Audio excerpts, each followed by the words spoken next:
Ladies and gentlemen, welcome back to the Home Studio Simplified channel. I'm your host, Robert McClellan, and today we're going to be doing a live mixing session for the song Keep Up. This was the August Song Contest winner.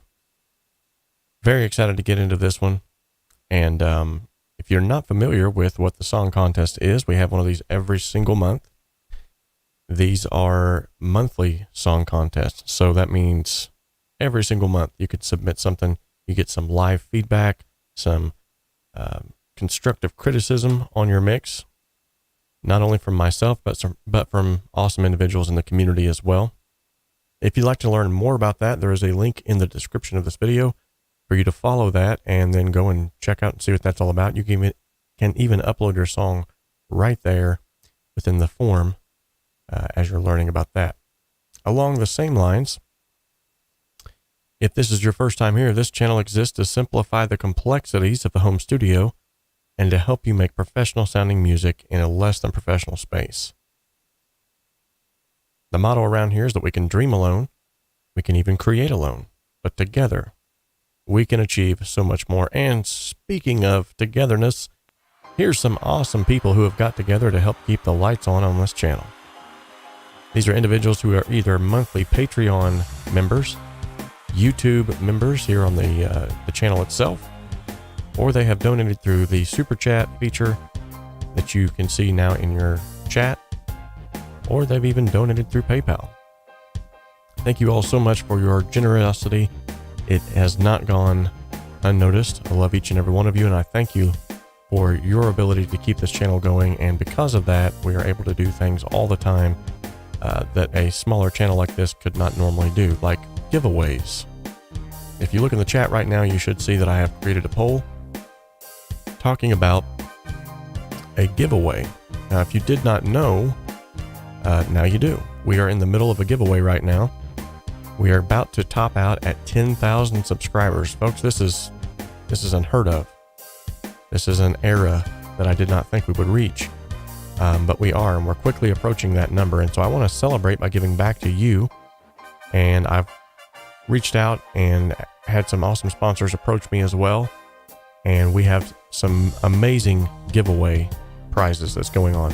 Good thing about this is I've wanted to keep this to software downloads because I realized after the fact I was going to try to give away some actual physical products like, guitar pedals and stuff like that, and found out, well, that would be very hard for international viewers. And I do have a large international viewership. So with these downloads that we have, we'll actually be able to keep this as an international giveaway so everybody can get in on this.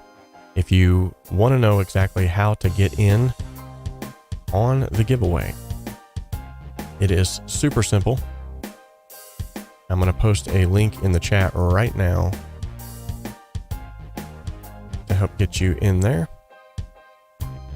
And it's there now. All you got to do is follow this link. That'll allow you to learn more about not only the giveaway, but also the monthly song contest. And now, a word from our sponsors before we dive into today's live mixing session. Today's video is sponsored in part by the 𝗶𝘅 Academy. The 𝗶𝘅 Academy offers affordable courses from mentors, world-class engineers, Grammy winners, and multi-platinum selling producers. And with the resources available on the 𝗶𝘅 Academy, you can learn how to create radio-ready mixes from the comfort of your own home studio. Most of the courses also offer multi-tracks that you can then add to your portfolio and begin to build out your business. Follow the link in the description of this video to head on over to the 𝗶𝘅 Academy today and start learning the skills that are needed to take your hobby or your business to the next level. All right, so today we're going to be doing a live mix, as already stated, from the winner of the August Song Contest. Very excited to get into this one. And one thing that I normally do is I try to sort of get these things prepared and ready beforehand so that you don't have to go through the boring process of me naming everything and all of that. We might break this up into 2 separate sessions because I actually wanted to show you this time exactly what I would do if I just flew the tracks in just right off the bat. So as of right now, I've done nothing to these to set this mix up. So you're actually going to get to see the whole process from start to finish. So as you can see on your screen right now, this is literally everything that's been flown in. So let me get my mug out of the way here, and I'll kind of show you on the screen what I'm doing. So all I did was I unzipped the file, and now I've flown all of the tracks into the DAW, as you can see here. And now I'm just going to go through the tedious process of actually organizing these things. So what I want you to do while I'm doing this is, if you have any questions, if you have anything concerning, mixing or whatever it might be, just let me know while I'm doing this, and I'll try to answer these questions as we're sort of working along here. The first thing I'm going to do is I'm going to kind of go through here real quickly and just see if there's any blank tracks, because sometimes this does happen. Individuals export tracks that are just completely blank. They have no information on them whatsoever. And it looks like that is not the case here. Okay. That's a good start already. I see a lot of guitars. I love guitars, by the way, so that's good. I normally have a tendency to color all of my guitars red. So that's what I'm going to start right off the bat and do that. DJ Big Red 81. He says, hello, Home Studio Simplified. I'm a new subscriber and just thought you would want to know that your link for the Twitter says page doesn't exist. Interesting. I will have to fix that. Thank you, by the way, for bringing that up. I might even be able to fix that now.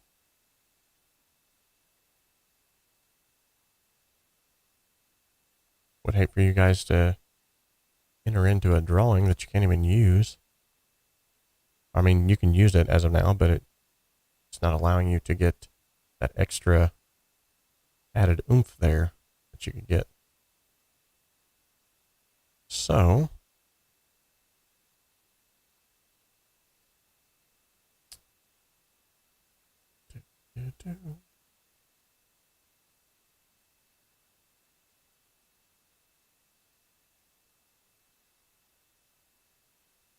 let's see here.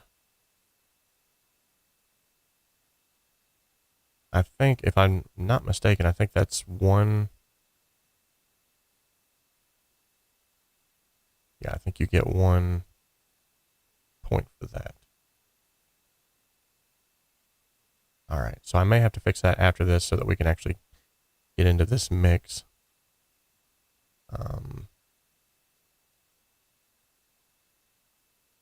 Let's see here.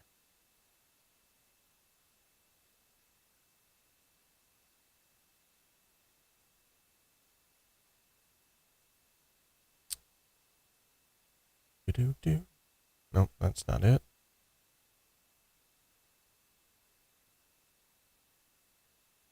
I'm telling you what, I have had quite a bit of a struggle with this whole giveaway thing. Just trying to find a platform that I could use that would actually allow me to do it the proper way, where some of these were wanting extra information from you guys I didn't feel like it was necessary for you to get. So I didn't want the giveaway to be too invasive. Let's see here.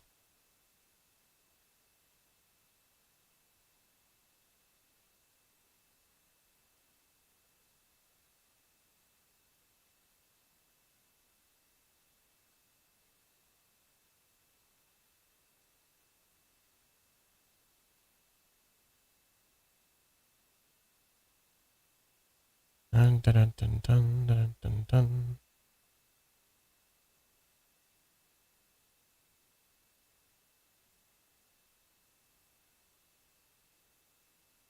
Okay, so for whatever reason, it's not letting me get in here.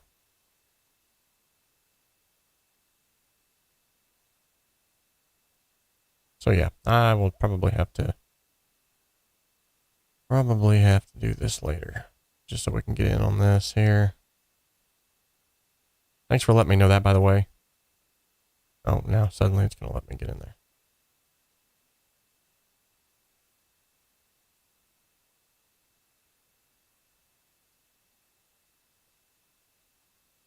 Okay, so it says I'm currently running that.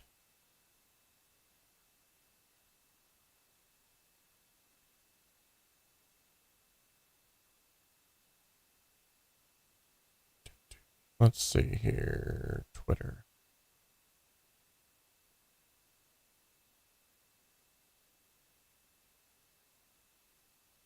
Yeah, I'm not sure why, because that is my Twitter handle, so.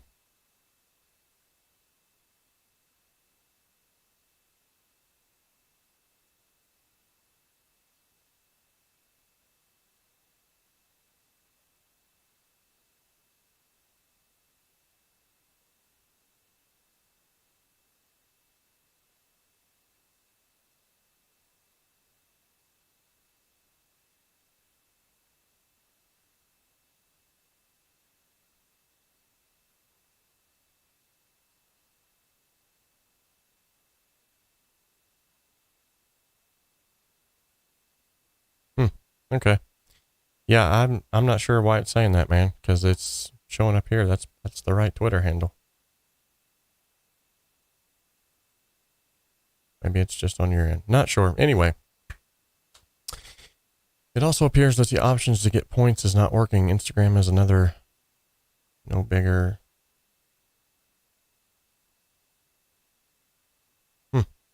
Interesting.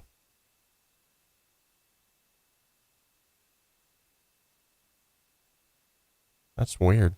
Okay. Well, anywho, we're going to go on ahead back here to the mix. So we're color coding things red that are guitars, which is normally what I will do. Now this one here, these are labeled Keep Up Sound Effects Guitar Swell. I'm going to assume that these are still guitars, but they're not necessarily like the main guitars. So I'm going to go ahead, hold the control button and color these sort of like an orangish color. Okay. Pianos are typically green in my world.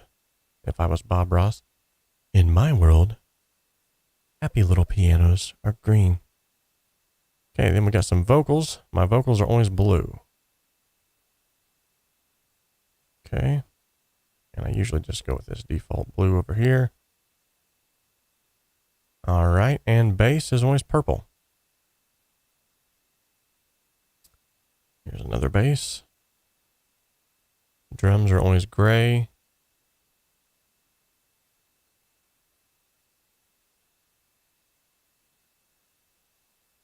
A lot of drum tracks here. Okay, so we're going to set these to gray. Guess I need to set all of them to gray. Instead of just some of them.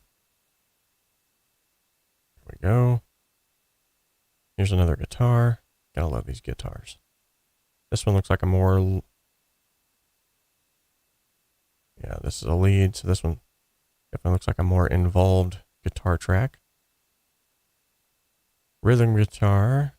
Yep, another one. It's a mainstay here. Hey, Micah, how's it going, buddy? Okay, there's that. And another guitar. Lots of guitars here. Loving it. All right, now, typically what I will do too, let's get this all shrunk down here. So all of these drum tracks are going to go here on the bottom. All of the bass tracks are going to go right above the drums. This is just how I typically work. Doesn't mean that you have to do it this way. All my vocals always go up top. Keep all my guitars together. And these lesser guitars will go underneath the main guitars. And then the piano will go below the guitars. All right, pretty quick, pretty simple.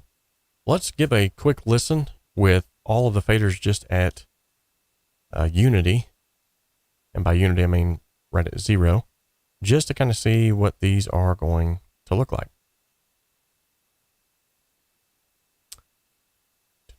Okay, here we go.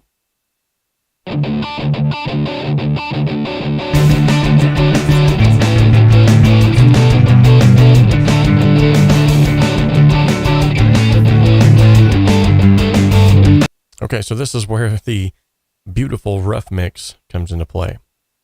So typically speaking, what we're going to do on every mix is we're going to start out with a rough mix. This is essentially just taking the console view, bringing it up here.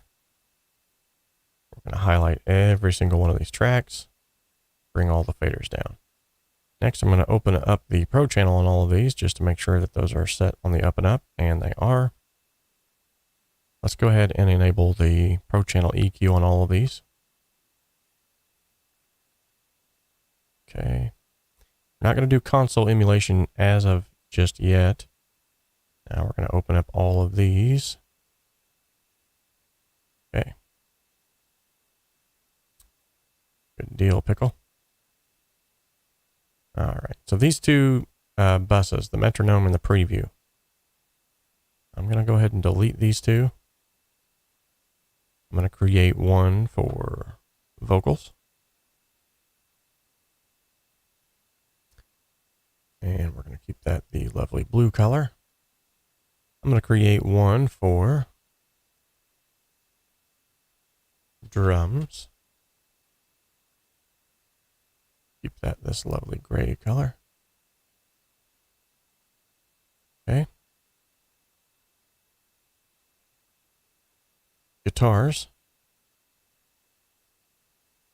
And of course, this is going to be red.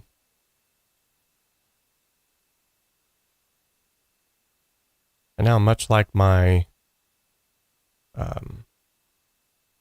track view here, I'm going to make my bus view pretty much a mirror image of that. Now let's set up some reverbs.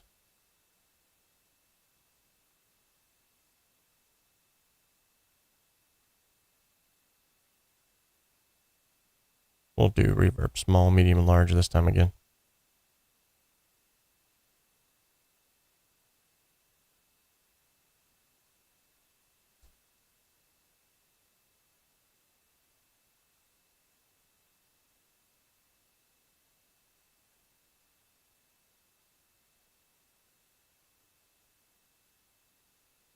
Alrighty then. Now, we can highlight all of these.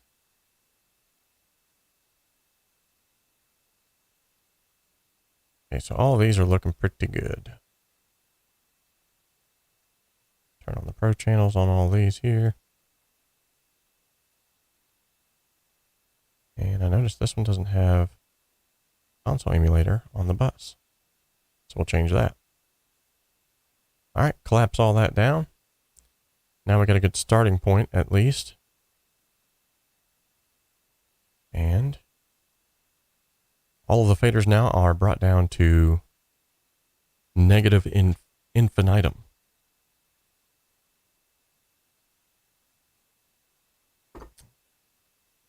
Six-string gunner, Mark George, nice to see you. Mob the Gamer's in the chat. He's playing Watch Dogs at the moment. Let me know, by the way, of the chat as well, if there's, is anybody having like issues with the giveaway as far as entering and getting points or anything like that? Because I actually upgraded to a better system than I did with the last one. So I've kind of revamped the giveaway in the middle of the giveaway. Luckily, I had only just started it.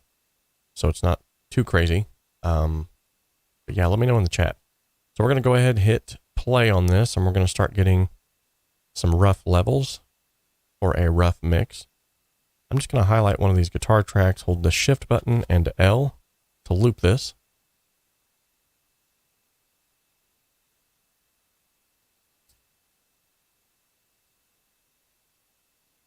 All right. So Micah says, yup. Not sure what that means.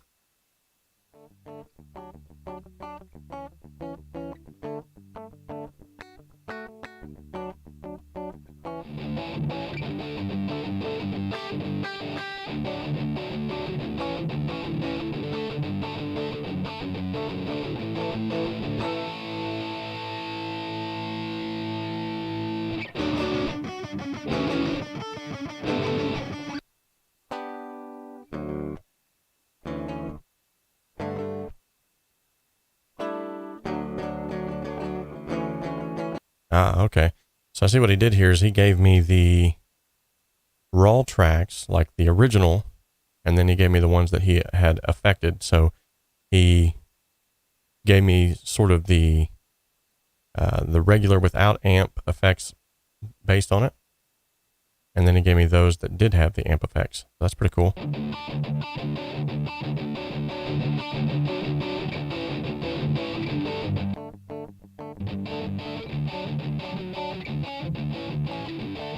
Okay, cool. So I'm going to go ahead and mute the other ones for now. If I want to change the sound, I can.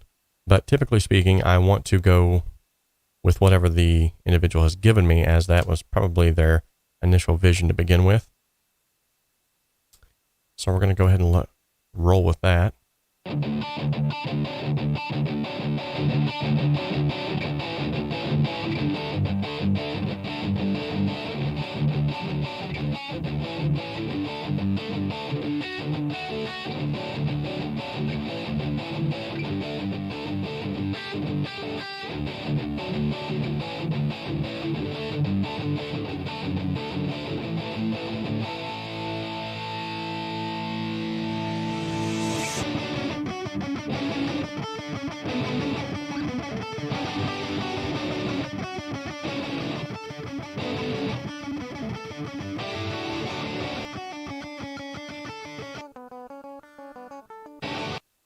Okay, cool.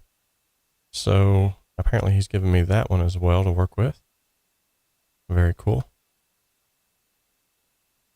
I'm going to kind of keep these off to themselves because these are the ones that are unaffected by any kind of an amp simulation. And I'm going to color them different colors just so I'll kind of know.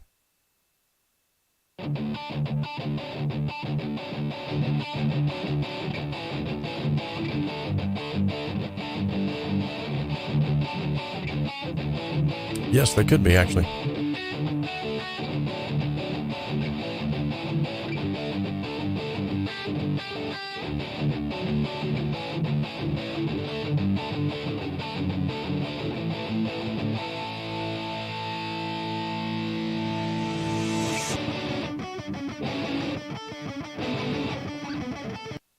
Okay, so I'm going to go over here to the mob. That could be happening because of how you have your stereo interleave set up.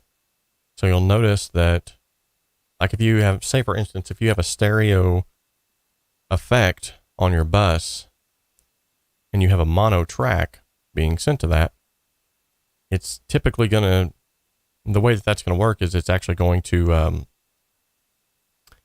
it's instead of a panning, it's more like a percentage. Like there's a percentage of it being sent to the left and the right. So it's not really like a hard pan hard unless you interleave it properly. Okay, as you can see here, these are stereo tracks that are interleaved stereo. What I've been noticing here lately, and I don't know if this is just because of the most recent updates, but even mono tracks, if I leave them interleaved stereo and I'm sending them to a stereo effect, they tend to play nicer. Maybe this is something that I've been doing wrong for years. I don't know. You know, we learn stuff new every single day, but I've noticed interleaving it mono and then sending it to a stereo effect doesn't have the same effect on, and maybe I'll cover this in another video and kind of show you guys exactly what I'm talking about, but yeah, it's kind of weird. Kind of weird indeed. Actually, you know, come to think of that, I need to look at these. Depending on how he did these tracks here.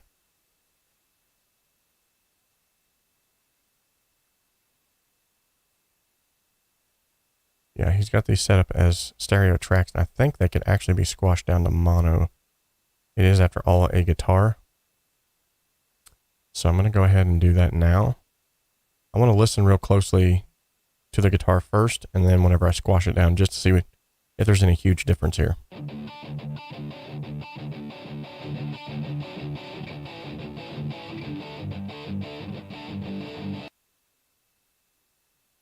Okay, now I'm going to convert them all to mono.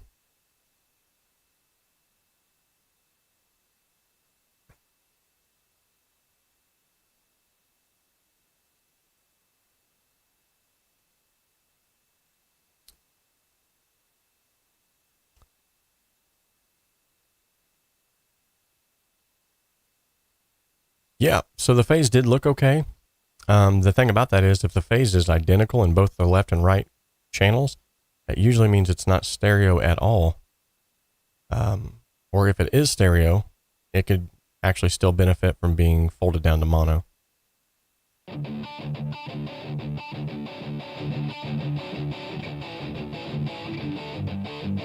Yeah, and I hear no big difference whenever I folded those down, so I think I'll leave them that way.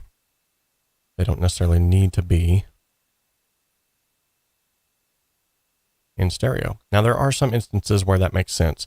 If you're running through, like, say, for instance, I run a lot of times through my Boss 𝗵𝗵𝘃.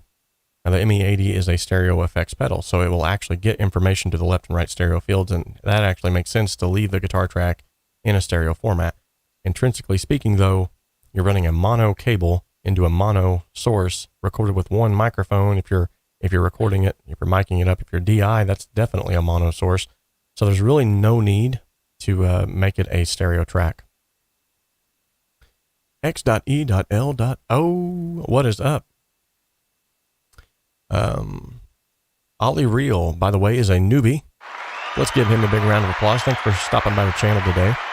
So essentially the giveaway is a huge prize package of plugins, and there's going to be more than one winner. So the cool thing about this is we're getting ready to celebrate 10,000 subscribers, and a lot of sponsors have jumped on board to actually help with that. So as far as what is included in the giveaway, let me real quickly, might even be able to just show you here real quickly on the screen.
The giveaway is.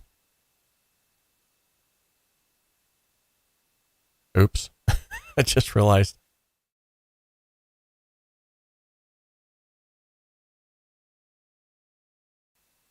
There we go. Now you should be able to hear me. Okay. So you enter the giveaway by the link that's included in the description of this video, or you can also go to the link that I just posted in the chat not too long ago. And let me see if I can find it again here.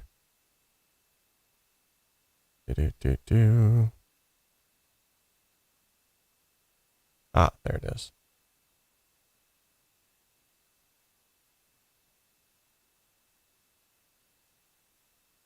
All right, so here's the link for the giveaway. While you're there, you can also check out all the other stuff that's cool. All right. Sorry about not adding the audio to this, but yeah, essentially these are going to be, as of right now, we have 7 winners. So each one of these categories is, if it says ×2, like the 𝗠𝗶𝘅 right now, that's 2 different winners. So not one person is winning all of these plugins. It's actually going to be 10 different winners. And right now we only have 7 lined up, but there's more sponsors that are coming on board every single day. So what's going to happen is the more sponsors that come on board, the more prizes that are going to be added. There's going to be surprises too on the live stream. I'm going to have a 10,000 subscriber live stream celebration where we're all going to get together. I'm going to announce the winners there. They're going to be randomly selected from that link that I just gave you. So go ahead and sign up for that. And there's also a really cool way of getting tons of extra submissions by just sharing it with your friends.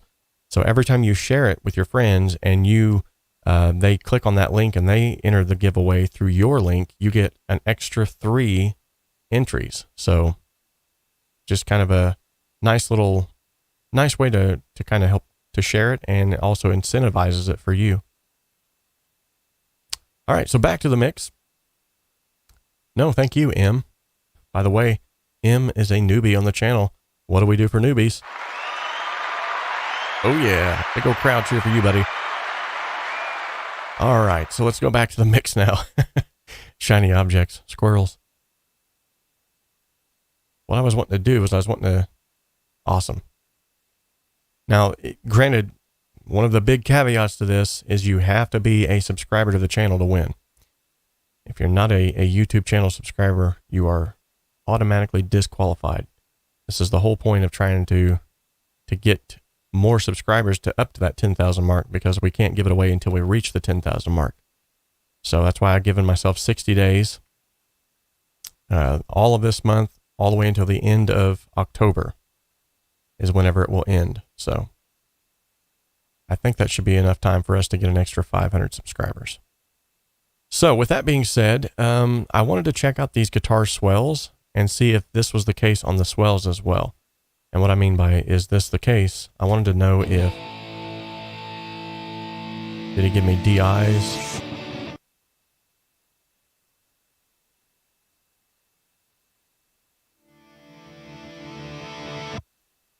Okay, so that was definitely not.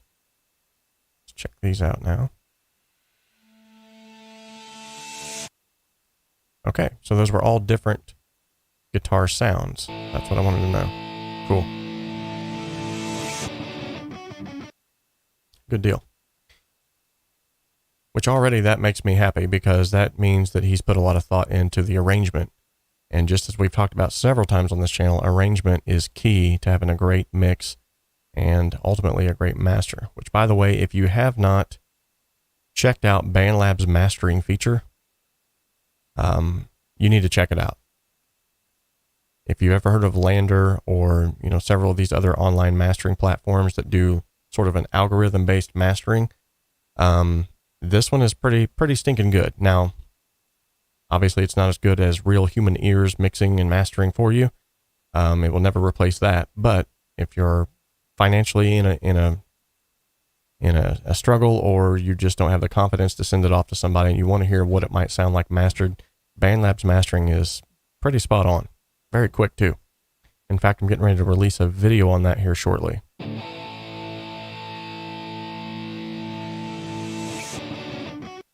Okay, so those are a little bit low in volume. I'm going to turn them up a little bit.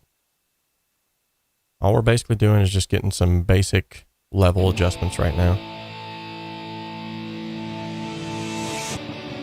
There we go.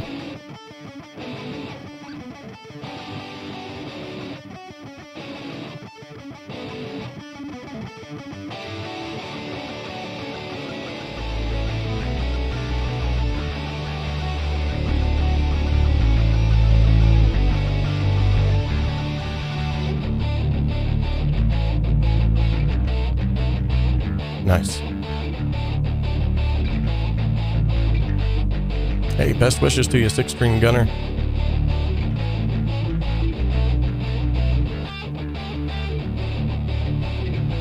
By the way, I hope to have this too, where everybody who enters will at least get something. So Yes, we all are in a financial struggle. However, some individuals, they feel more comfortable handing their songs off to the professionals to do that, and kudos to them when there are people in the field who also need to, pay the bills. My mastering rates are probably on the lower side, just simply because I don't charge an arm and a leg for mixing and mastering services, simply because my DAW has been free. I feel like it's a good way to offset the cost and help to kind of put me in the forefront as far as, not underselling by any means, but at least lowering my prices enough to make them more affordable. So.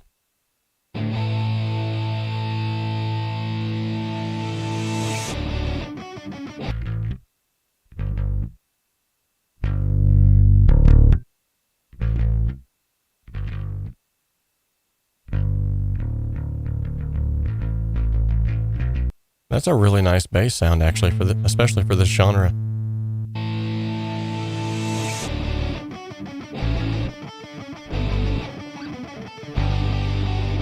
Nice. Okay, so yet again, this is sort of a nerdy thing on my behalf. But I gotta say, so what was your take on their mastering services, by the way, Mob?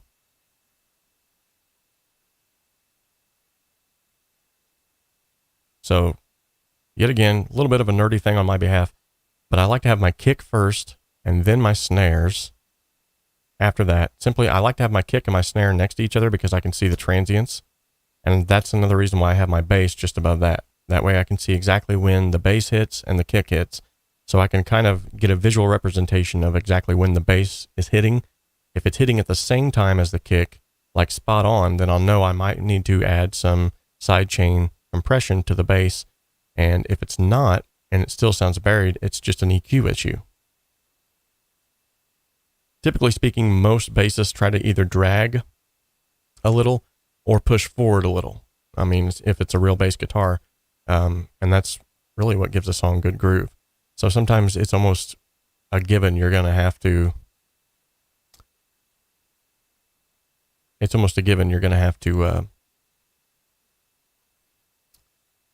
do some sidechain compression. Sorry, I'm getting distracted by the chat. You've heard it in side to side. Oh yeah, that did sound really good then.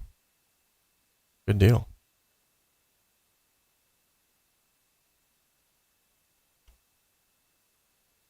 Very cool.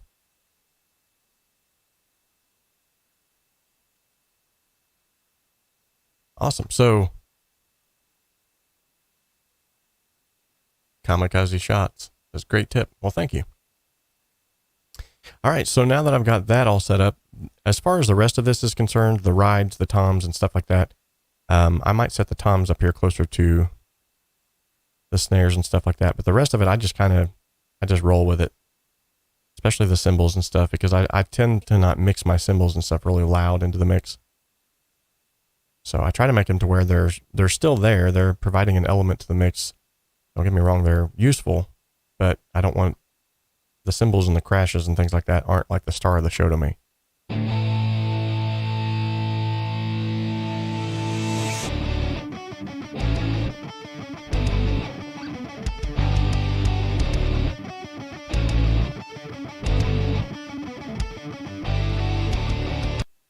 Okay, so right off the bat, I hear this kick is very snappy. Nothing wrong with that.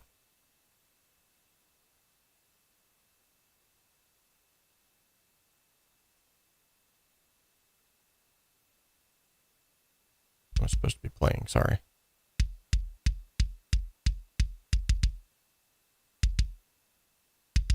It almost sounds very papery. Nothing wrong with that. Yet again, I can fix that. And I'm going to, because I feel like it needs a little bit more beef. I do realize that in these genres of music, especially metal music, they typically put that kick very papery sounding because the low end is kind of being inhabited by the guitars, these drop D, drop E, crazy guitars here. And, so usually speaking, they want that sound. In this, though, I feel like I can probably squeeze in a little bit more oomph into that. So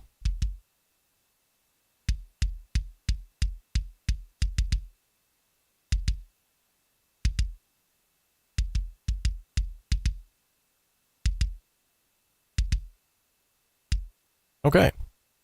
So I already hear some things to be addressed there.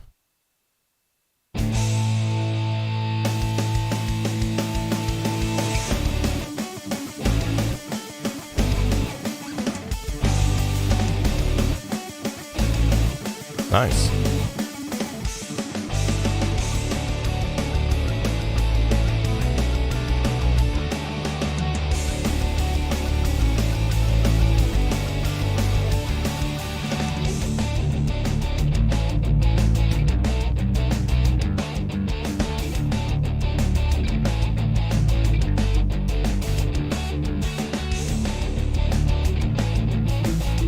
Yeah.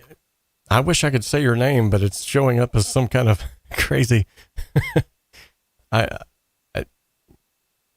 to the brother from India that just hopped on, who's wanting to learn Cakewalk. Thank you for stopping by the channel today, and for your kind words. I don't know how awesome I am, but I appreciate it anyway. So even in and of itself right now, this is sounding pretty good, just in a rough mix format. We're going to go back through it from the top here, because I want to kind of, I was a little bit distracted here, and I'm also doing some painting things.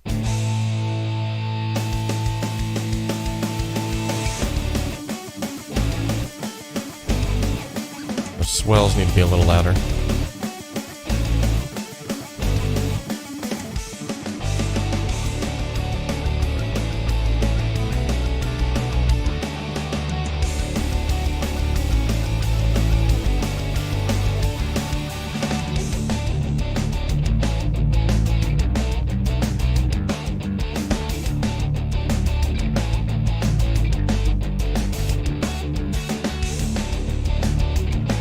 Those guitars are sweet.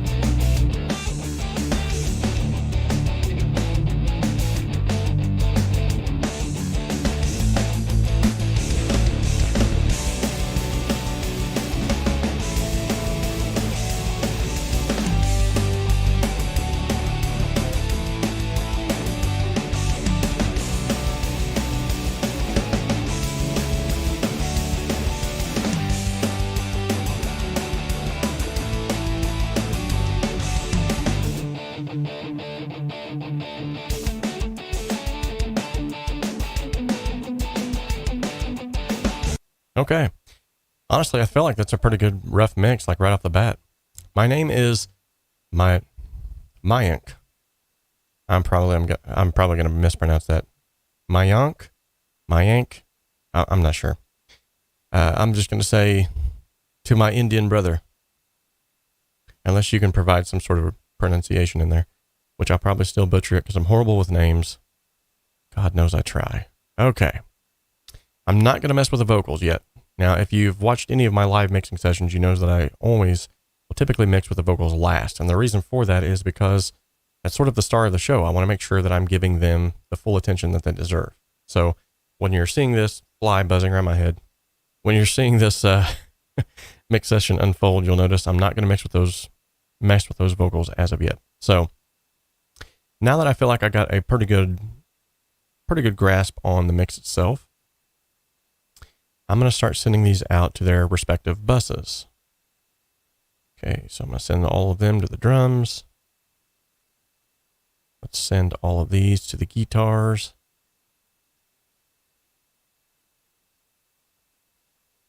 Now what you're going to see today is a very, very quick and dirty way of doing this. This isn't typically the way I wouldn't normally move with such speed, but at the same time, there is something to be said about doing things quickly. Not doing them quickly in the sense that you're overlooking things or you're slacking off on quality, but sometimes you can get so caught up in the minutia, the small things, like you're trying to EQ a snare for 32 minutes, and you know, sometimes you just gotta go with your gut, hear a good sound, and just roll with it. Otherwise, you'll get stuck in the weeds. Be looking for the trees that are in the forest, and you're actually in the middle of the forest. So with that being said, got to watch the time here. I actually have a call with Warren Hewitt today. I'm very excited. Not sure what he wants to talk about, but he called me up, and or Eric got a hold of me, and he's wanting to talk. So that's a good thing. Love him. All right, so right off the bat, I want to start with these guitars. You know I do. I better not. I'm going to save those guitars. I want to start with these drums. That's what I need to start with. First off, however, let's look at the... Here's a cool thing that you can do with Cakewalk, okay? A lot of people don't know about this. So I'm on the guitars now, right? And I'm going to go to this area up here where it says clips. And I'm going to go to audio transients. Okay? Now this shows you all of the audio transients that are on this particular clip. Now I didn't do this so that I could manipulate this, but what I did is I'm doing this so that I can see what the average tempo is. So it's telling me that the average tempo is 218. Wow. Okay. So with that being said, I can go ahead and turn that off now because I don't need it. I think I'm going to go off of, because that didn't sound right.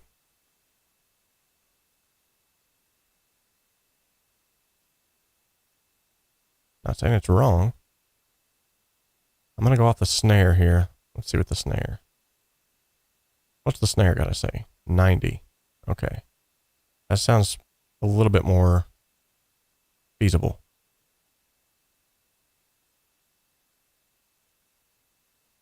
Okay. Basically, what I'm trying to do, though, is I'm trying to find the average tempo of the song itself. Another great way that I can do this, though, I don't know why I didn't just think about this. I actually have this really cool plugin.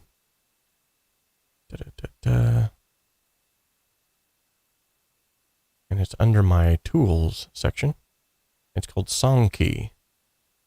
It'll actually display for you the BPMs of a song, as well as the key that it's in. Super cool. And it's free. It's going to be included in my favorite free list here soon.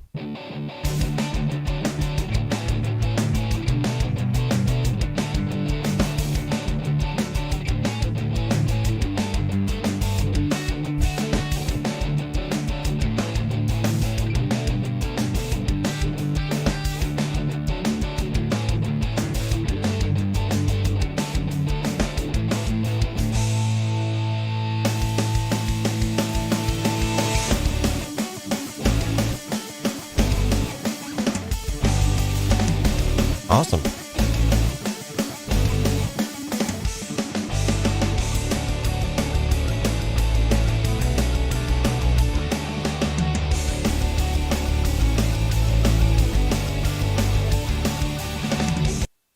Okay, so the key is D major, and the BPM is roughly 119, so good deal. I seriously hope I'm not in trouble, DJ Big Red 81. Now you've got me all worried. I don't know what I would do to be in trouble anyway, other than shower him with praise. All right, so now we've set the BPM to 119 in the project, and we're going to use this 119 to set our reverbs. You've been here before. You've already seen it happen. You know what we do on this channel. We go to the Home Studio Simplified website, and then we go to the reverb and delay calculator, which, by the way, the giveaway is also here. Reverb and delay calculator. We're going to type in 119, and then we're going to click just underneath that. We're going to click calculate. This tells me that at 119 BPMs, a quarter note value will be a duration of 504.2 milliseconds. We're going to say 504. And now we're going to insert our reverbs. So let's go to a little plate. All right, so 504 would be 252 milliseconds. And this one does not go down to that. It goes down to 0.5. So instead of using little plate, let's get rid of that. Let's go back to our reverbs. This stereo room reverb has got to be my favorite of all times. It was in my list, by the way, if you haven't checked that out. So I want to go down to 250.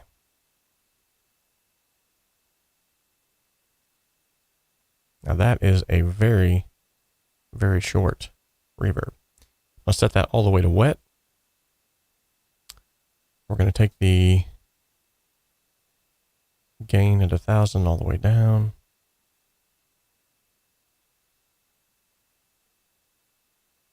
$8,000, sorry. And we'll say 250 all the way down. Okay. Meanwhile, in the back of my mind, I'm thinking about how Warren is getting ready to fillet me, kill me. Now, thanks. 504 BPMs, or milliseconds rather, for the medium. We're going to double that, so that would be 1 second.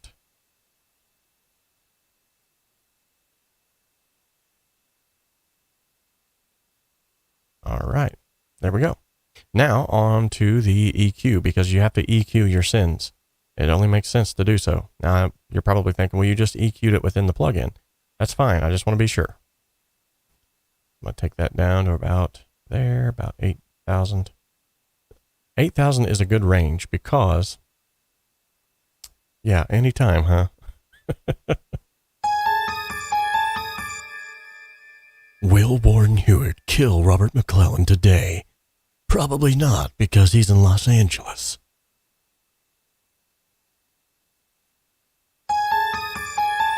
Will Warren Hewitt call out Robert? Okay, I gotta get over it. Move on. I hope you're joking. By golly.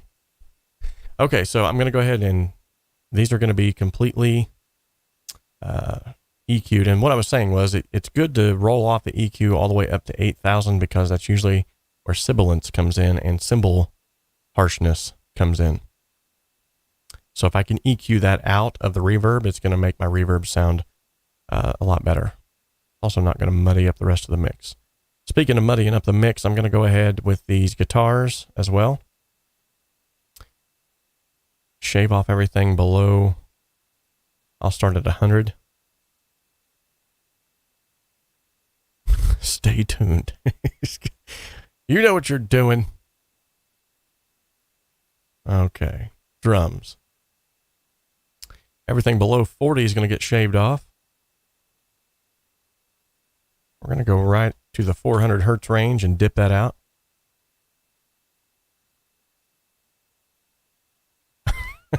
Well, if you were part of the Feedback Friday, I don't know. Maybe he did bring it up. Maybe he was like, Robert from Home Studio Simplified has been mixing stuff and saying that he's a part of our community. And never once has he given me a shout out. I know that wouldn't be possible. I can't even get his accent. I know that wouldn't be the case because I give him a shout out nearly every single time I'm on here. And then we're going to go to our vocals. Shave off everything below 90. We're just shaving. Shaving spaces. All right. Now we're going to go to our main bus. Everything below 20. On the master. All right, so that's set us up for a little bit more success. Let's hear what the guitars sound like now that we've done that.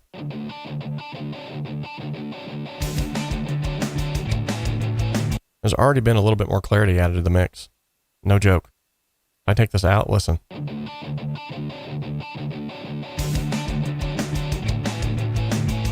Listen for the bass guitar especially. This is completely bypassed here. I'm going to put it in now.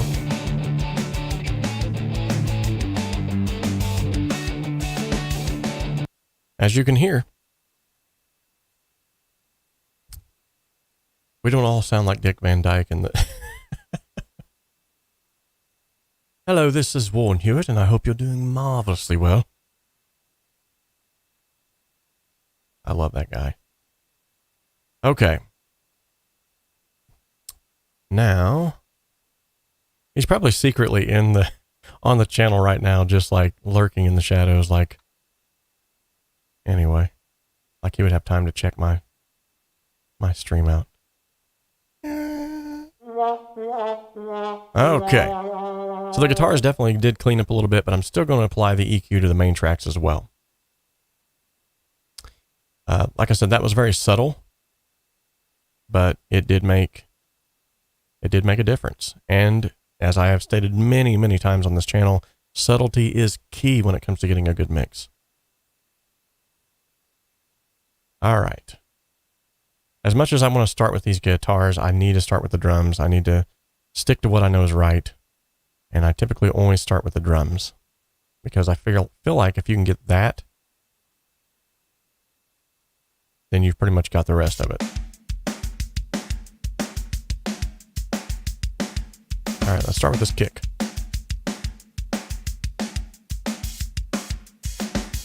𝗶 Hz, typically where the kick oomph of the kick dwells. You can already hear it. About 3 dBs right there.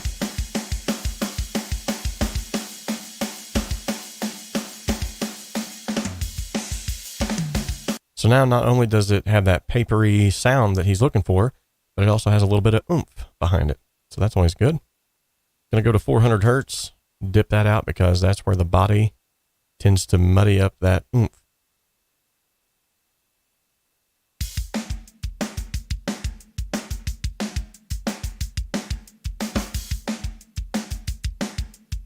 Okay.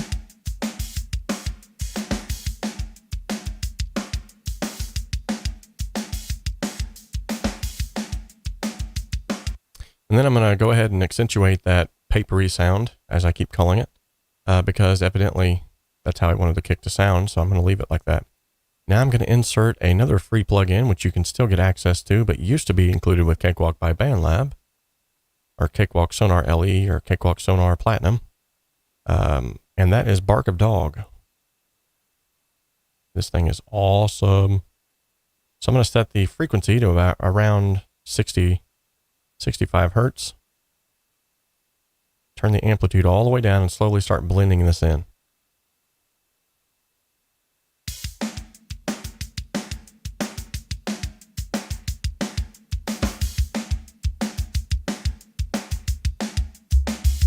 If you overdo it, you can really hear that.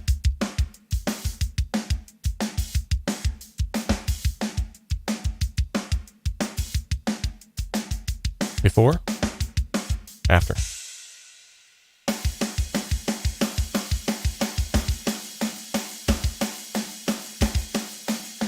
And there's the punch on the drum that I was wanting to hear.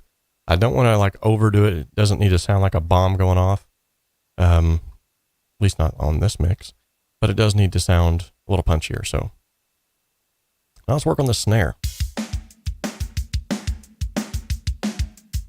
Add a little bit more body into it.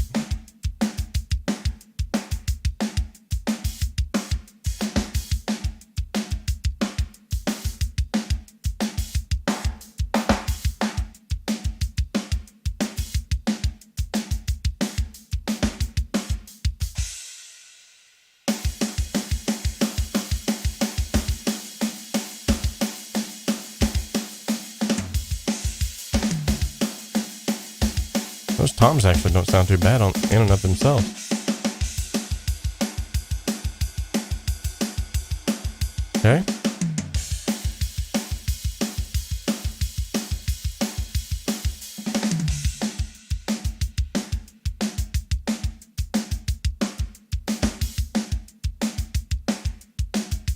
Gonna go to about 6,000 Hertz and boost that on the ride here.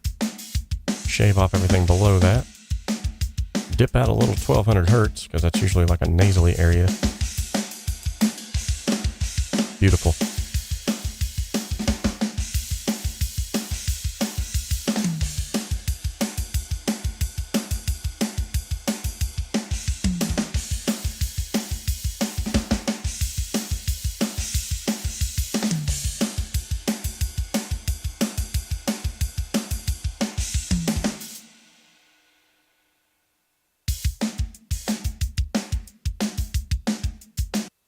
So this drum MC symbol. Here it is. So it only happens here at the end. Interesting. Okay.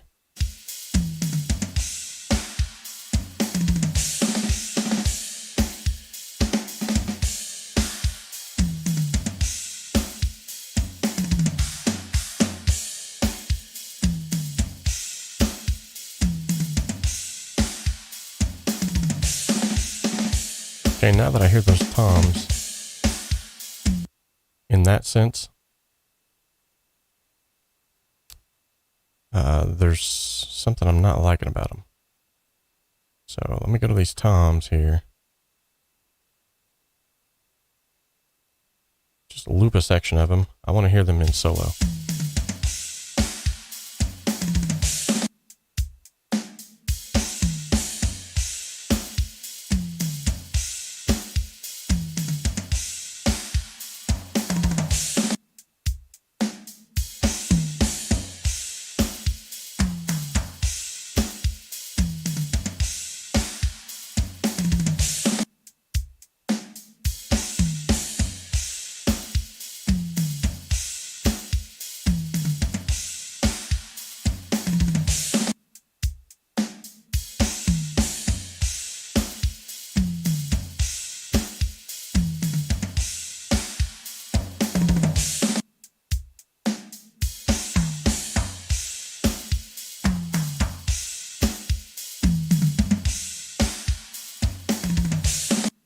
There it was.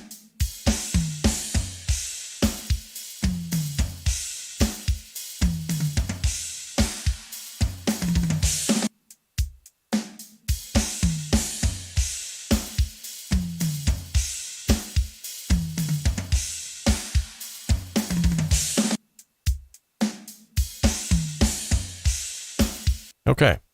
I think that's a pretty good drum sound we got going on there. So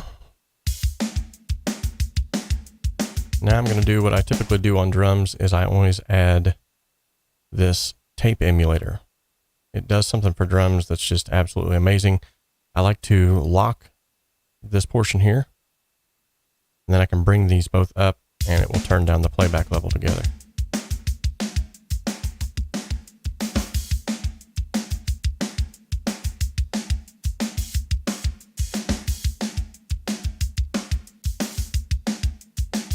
Nice. Before, after.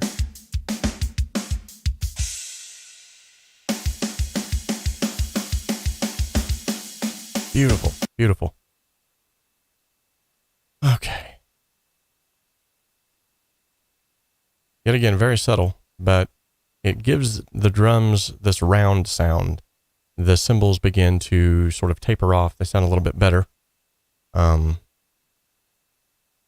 my personal opinion. And now from the drums bus, I'm going to go ahead and start sending this to the reverb in small amounts.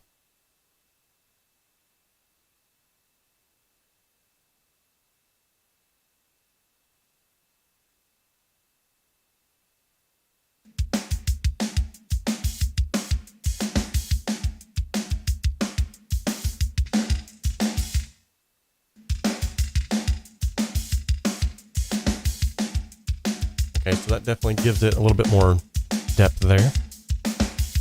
Go to my medium.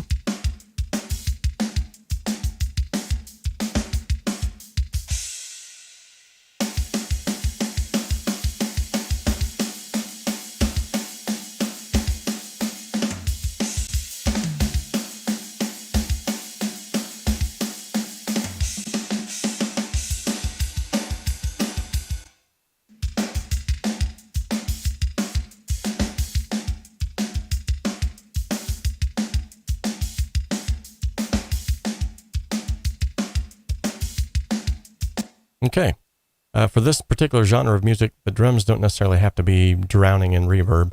It actually might be more beneficial for them to actually not have as much reverb. So I'm turning it down quite a bit, but I do want some of that slapback delay that you get from a shorter reverb.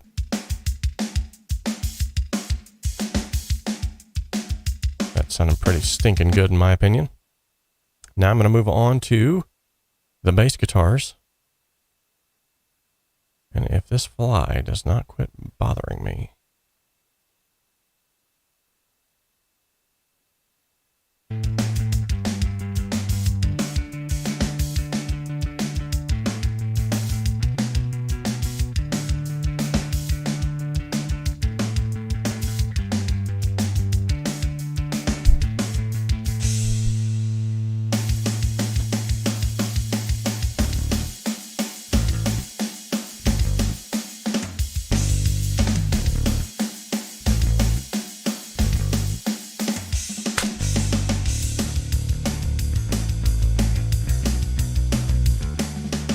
Okay, so with this here,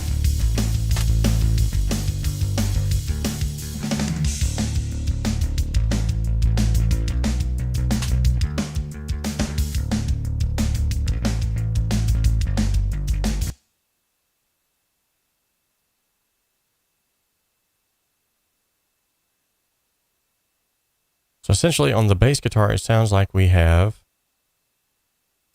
let me take off the drums here.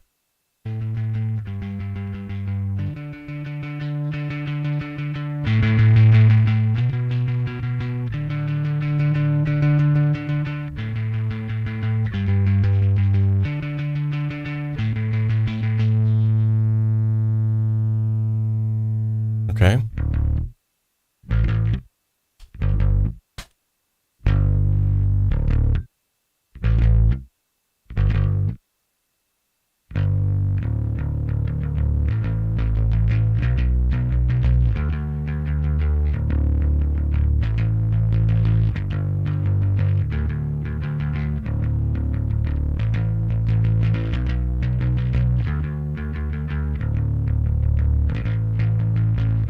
Good deal.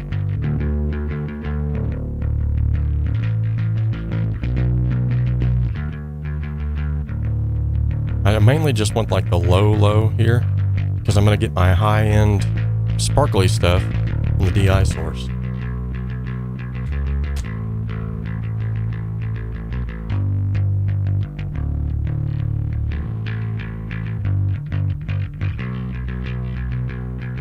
Almost sounds kind of Geddy Lee there. I like that.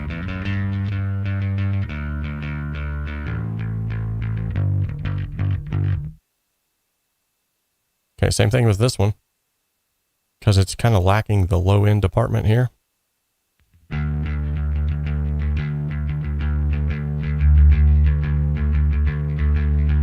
Bark of dog.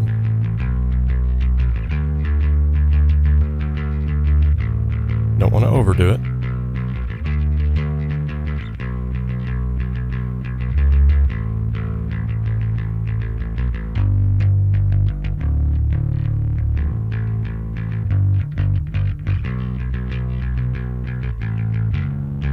Okay.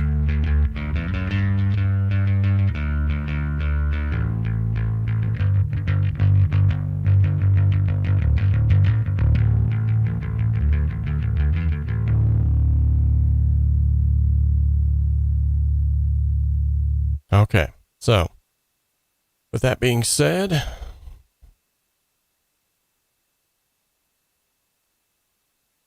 going to put the old CA2A on this bad boy, set it to limit.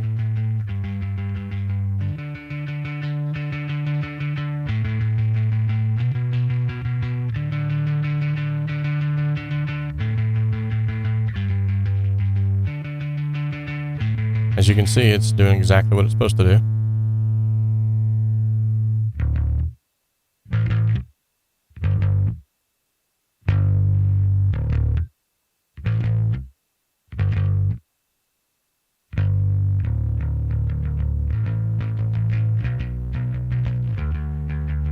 All right, I'll have to set that with the rest of the mix here.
Okay, so the phase relationship is all right.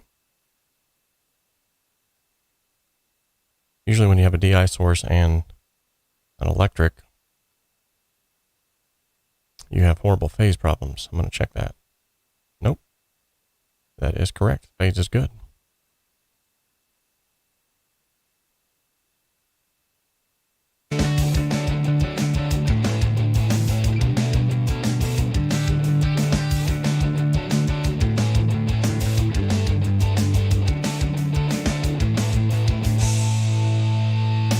Okay.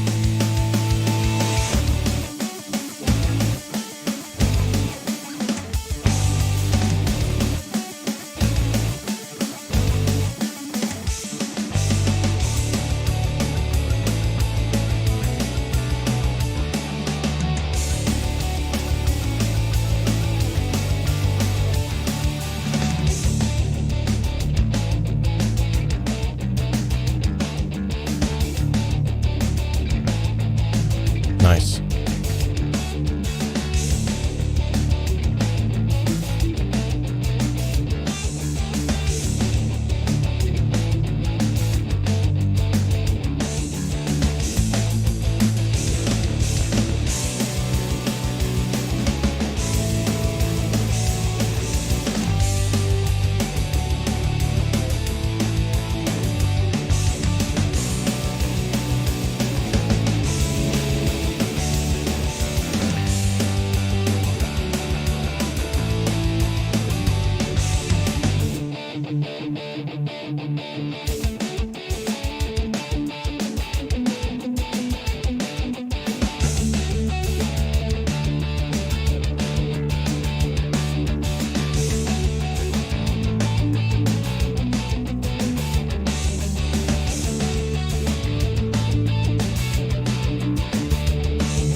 All right.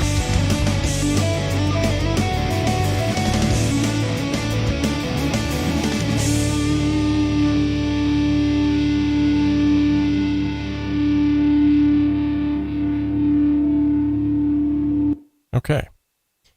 Definitely getting somewhere here.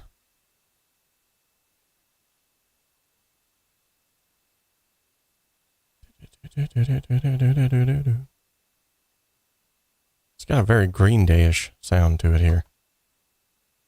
Let's see. Nice. 17 viewers, 16 likes. Come on, guys. Smash that like button. If you haven't smashed that like button, then you're a ninny. You're just a ninny.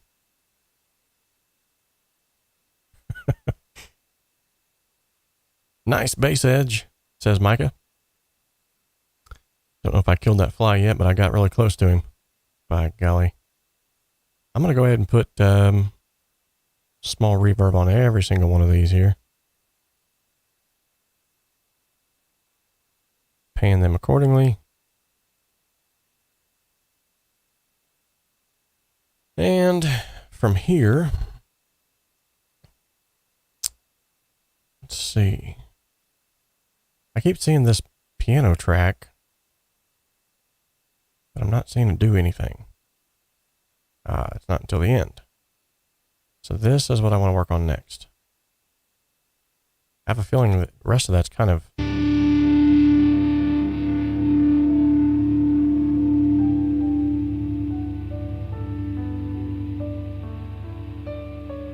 Oh yeah, I remember this now.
Alright, so this is yet again sort of a section that needs to have some limiting done to it.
That's a really nice piano sound.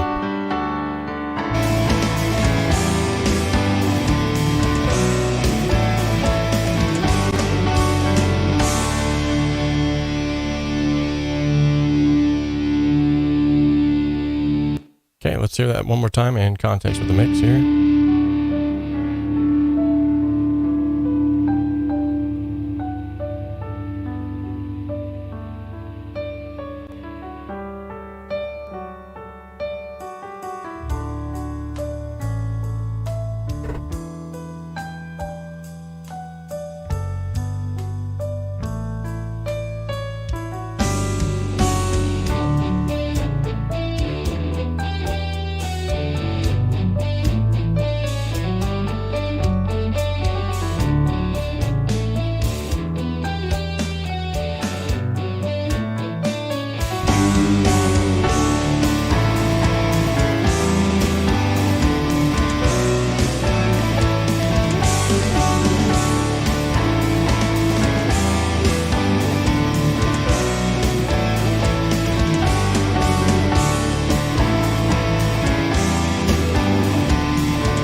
Beautiful.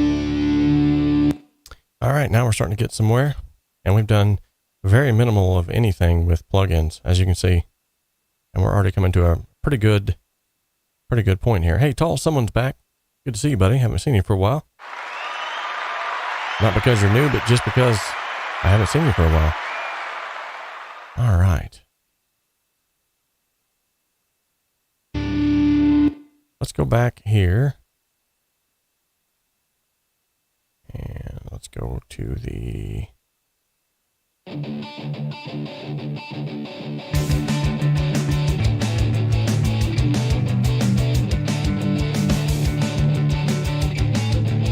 going to put some compression across this whole thing here.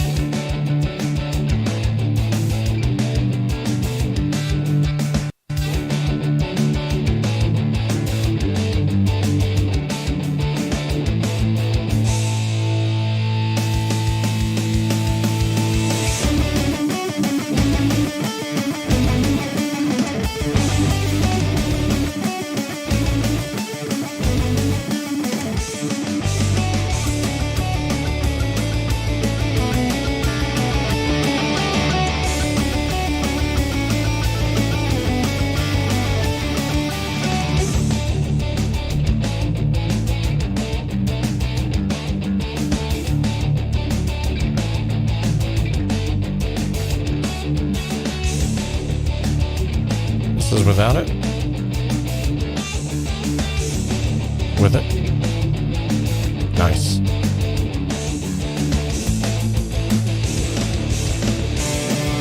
I'm going to set that release time a little bit lower.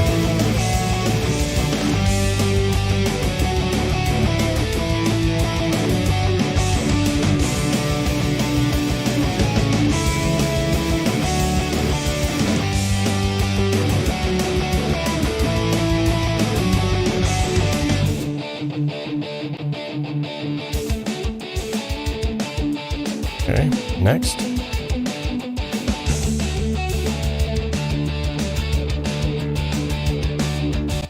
I'm going to have a parallel compression here for these drums.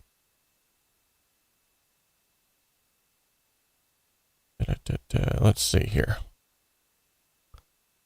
Send this over here. Throw on a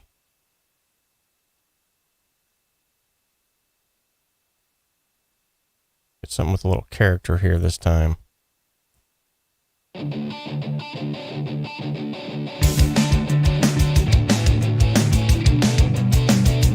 Beautiful.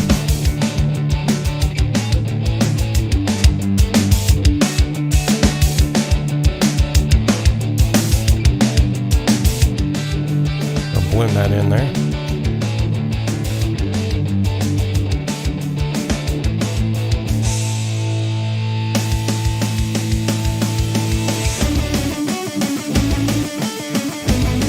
Beautiful.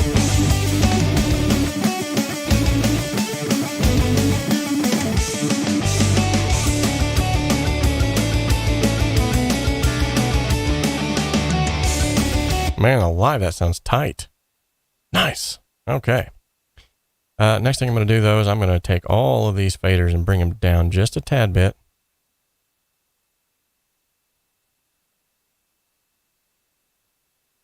About 3 dBs. The reason why is because I'm starting to get a little close to losing some headroom here on my master.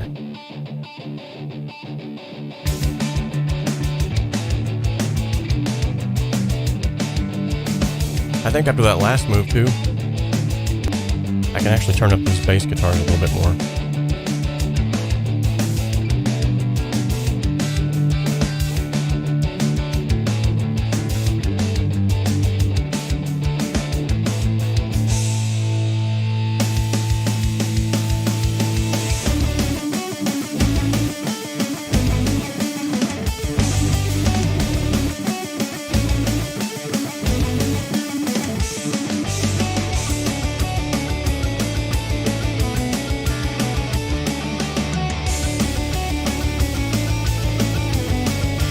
Nice.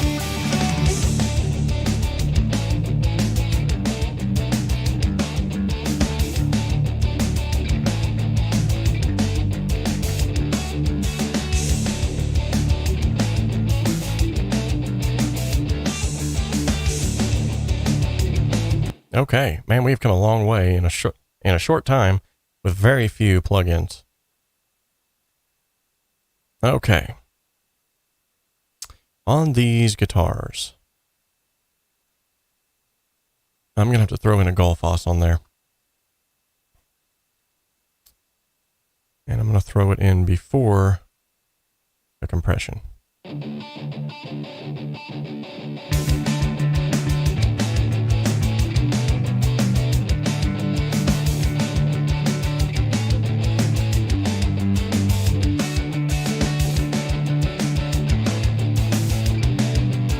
There it is.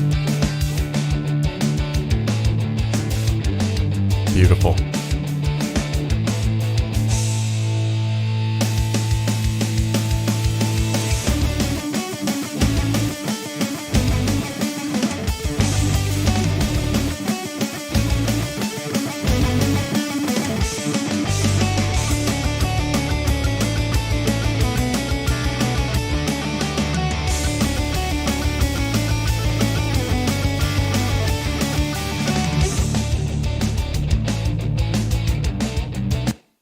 That lead guitar, I feel like it really needs a delay.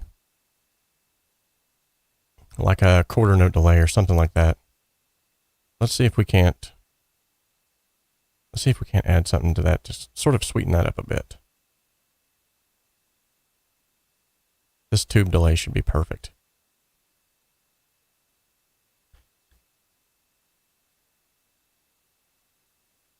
Okay, let's find out where that's at again. Right here.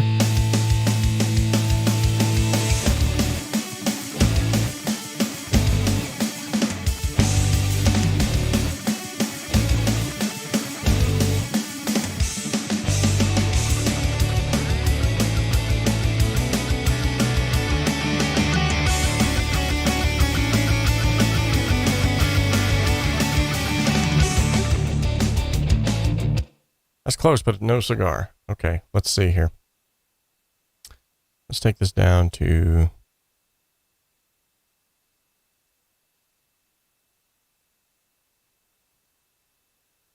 Oh, the delay time looks like it's backwards.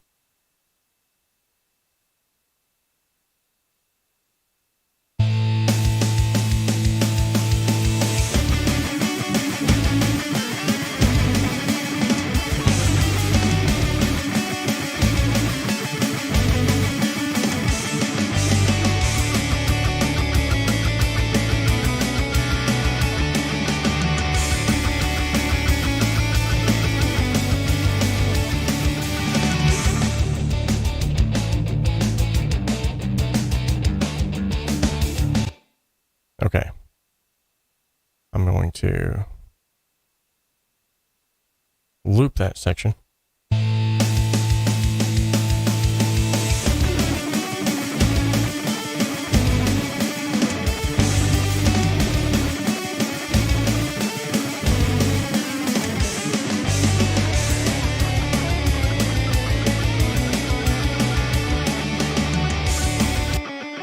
Okay, let's try this.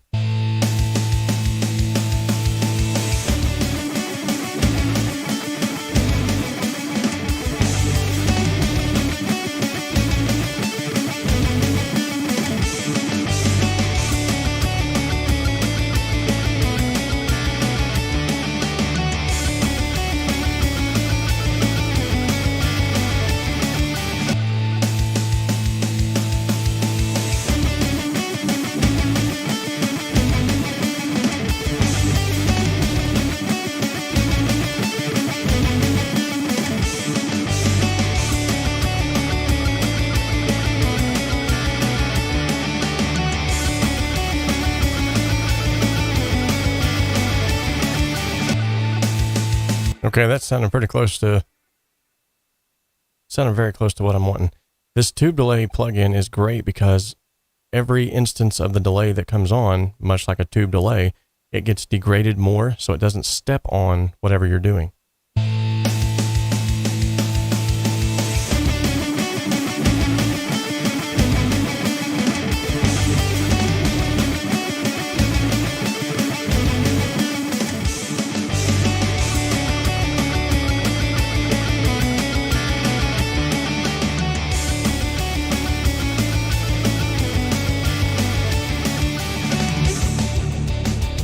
Perfect. Then by adjusting this dry and wet, you can get the perfect blend that you want.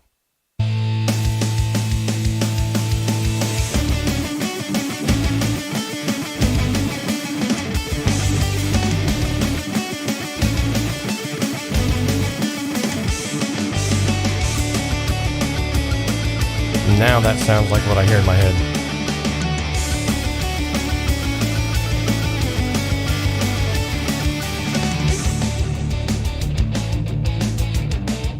Beautiful. Now let's hear what it sounds like on this busier section, because I don't want to overdo it.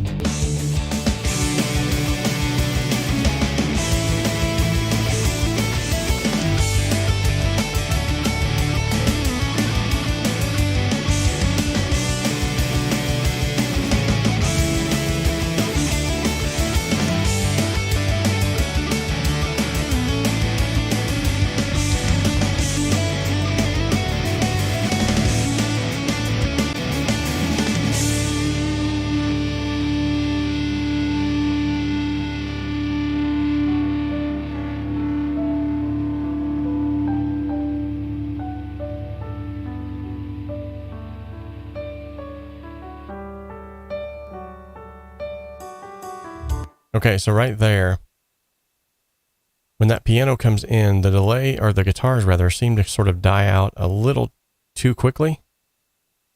Now you can do this one of two ways. You can either put more reverb or more delay so that it sort of fades off better, or you can do exactly what I'm getting ready to do right now, which is just simply set the fade to be a little smoother.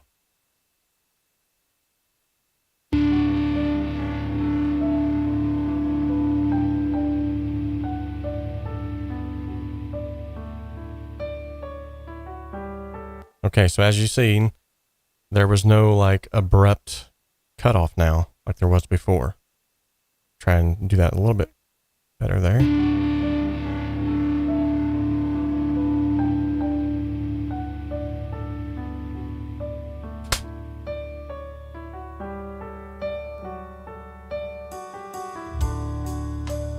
Okay, one more time. When I'm not being attacked by a fly.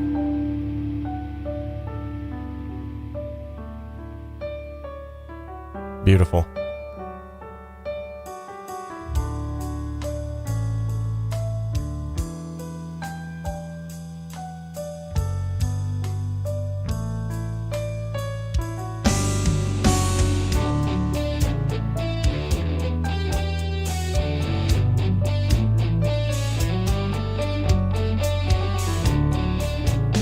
Okay, so that's good too. That's what I was worried about.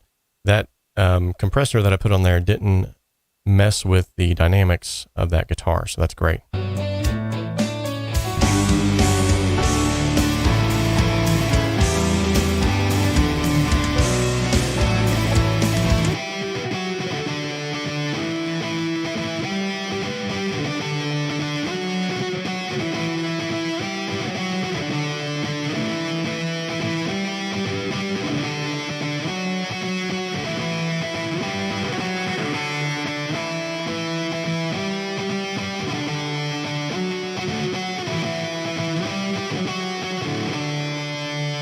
Okay, I heard a little bit of some masking going on there. Let's see if that sounds any better.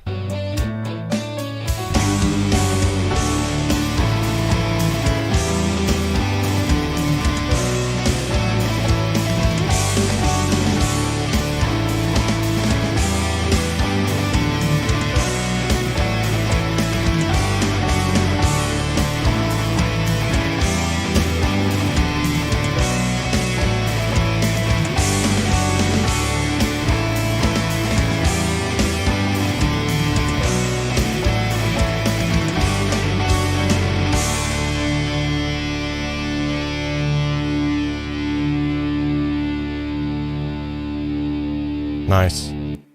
All right. I think we've got a really good rough mix. Let's go ahead and hop on these vocals. And we should be golden. We'll start getting these vocals up here.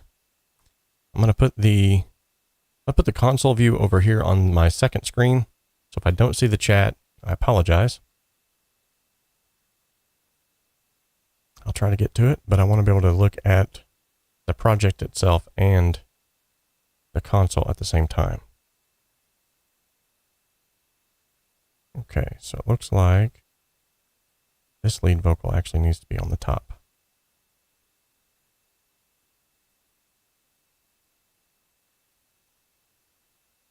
And these are more harmonies. Yeah. Okay. So I'm going to work on this main lead vocal first.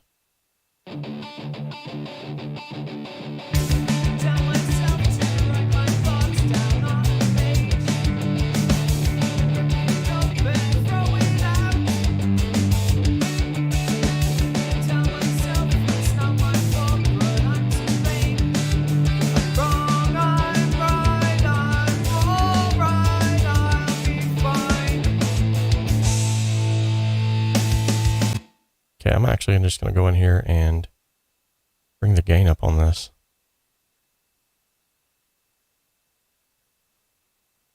The actual clip itself. And I'm going to do that 2 times. I tell myself to write my thoughts down on a page, then rip it up and throw it out. I tell myself it's not my fault, but I'm to blame. I'm wrong, I'm right, I'm alright, I'll be fine.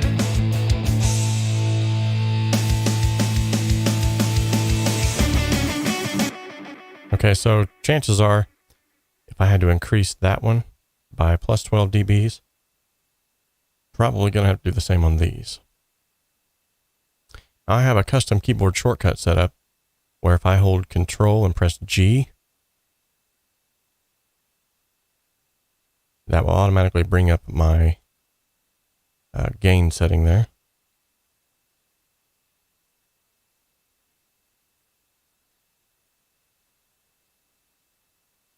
Hit enter again to do that a second time.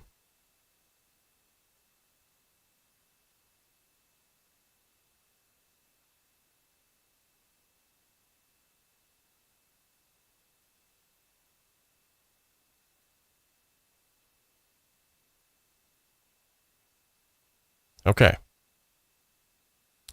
Now hopefully these harmonies. I tell myself that there's so much that could go wrong.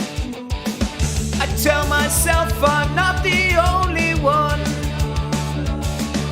I ask myself if it's too much for me to take. I tell myself I'll take the chance I'll fall. My mind is racing and just sprinting to keep up. Yeah, those are really, really low. So let's boost them again.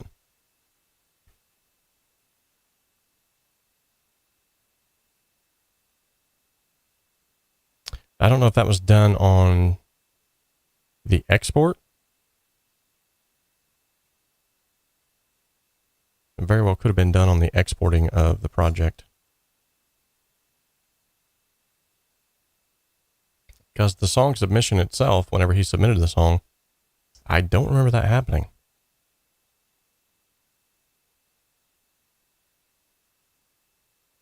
𝗏𝗏𝗧𝗿. We got a first timer, ladies and gentlemen. Good to see you. And it does appear that Cakewalk is just about ready to crash because I've got too many things going on. I'm going to give it a couple more minutes here to think, and then I'm going to have to probably bite the bullet. Ah, thankfully, it came into it. Good deal. When something like that happens, the best thing to do is just to wait. Sometimes it's really thinking. And then right after that happens, hit Control S.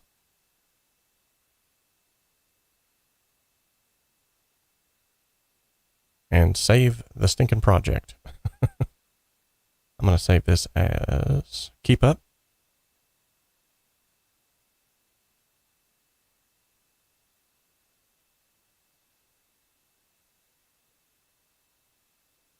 Okay.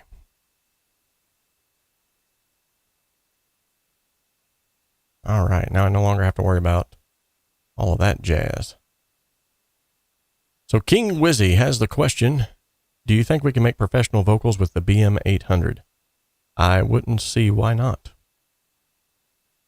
I'm assuming it's the Boss BM800. If it's not, let me know. Albert Caldwell, another first timer. Good to see you, buddy. We are in the throes of getting the last of this mix up to speed here. All right, so I'm going to increase the gain on those another. Okay. Yet again, we got vocals here that are stereo tracks. I'm going to go ahead and make these mono, as I'm assuming he did not record his vocals in stereo.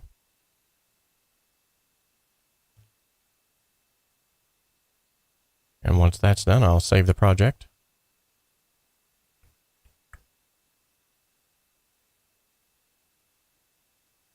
All right, Control S. You'll notice up here that little thing just blipped. That means it just saved everything. All right. Now, with that being said, we should be able to get to a better place with these vocals now. Allow yourself to catch your breath. You won't go wrong. You're not alone. I see my love. You're overwhelmed. You're good enough. I'll pick you up. My mind is racing and you're sprinting to keep up. Okay, cool. Those are definitely better up to par anyway. And I'm not going to pan these hard left and hard right. I'm going to do like 40 and 40. I've noticed on background vocals, if you go hard left, hard right, unless you're looking for a stylistic approach, it doesn't really help. Okay, so now I need to listen. Allow yourself. So it sounds like he's got reverb baked into this, which is not cool, but I can work with it. Allow yourself. Okay, that's like a high line. Allow yourself. That's like a mid. Allow yourself. Okay, so the high lines I am going to take 100% right and left, and I'll take the others, the mids, about 40 and 40.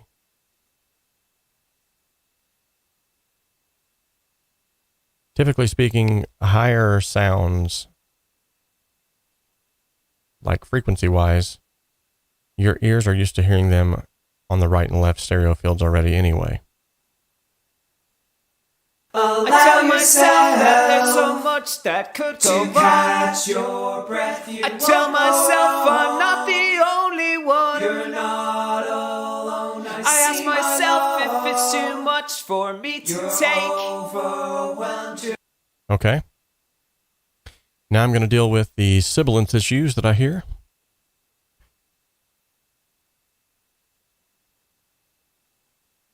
I tell myself that there's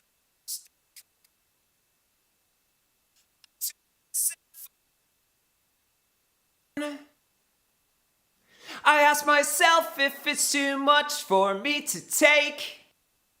Okay, that sounds like it actually took care of it, but it also sounds like it's sort of degrading at the same time because there's so much of it. So I think what I'm going to do, rather than that, let's see. You know what? This might be the first and only time in a long time I don't use the VX64 vocal strip. I'm going to go with some Soothe 2 on these vocals rather than using that.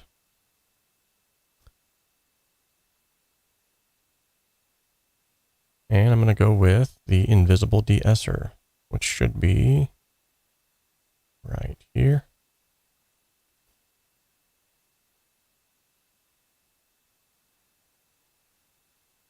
I tell myself that there's so much that could go wrong. I tell myself I'm not the only one. I ask myself if it's too much for me to take. Beautiful. That sounds much better. You know what? I am going to put that VX64 vocal strip back on there. And I'm going to put it after the Soothe, and I'm going to use it for just a tad bit more de-essing. I mean, just a tad, but I'm also going to use it for this tube saturation. It sounds like these vocals could definitely benefit from that. Okay. Okay. I tell myself that there's so much that could go wrong. I tell myself I'm not the only one. I ask myself if it's too much for me to take. I tell myself I'll take the chance I'll fall. My mind is racing and you're sprinting to keep up.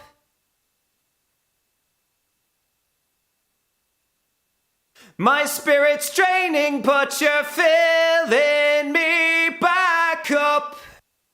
Okay, so by adjusting the attack on the compressor, I can actually control some of that room noise. By setting the compressor to attack later, it's actually allowing me to compress the room noise, turn the room noise down, and allow the lead vocal through. So, yes, I do have autosave enabled. However, the BM800 off of Amazon for $50. Okay, I'm going to have to check that out because I'm not really for certain. And I don't want to say yes, that'll give you a great vocal sound if I don't know for sure. Let me look that up real quick. I'll have that to you in 2 shapes of lamb's tail. Oh, wow.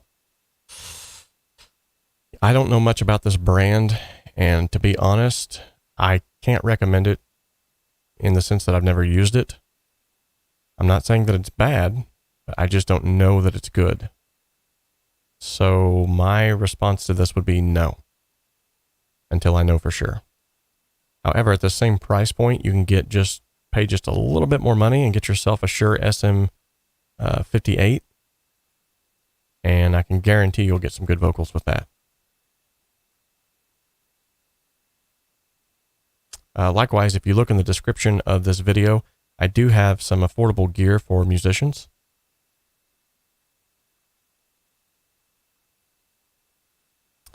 All right, so let's go back to this tube equalizer because I'm going to add some low end to this voice that's not there.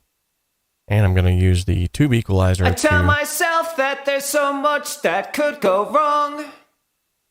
I tell myself I'm not the only one. The only problem with that is that I introduce the room noise, which I don't want.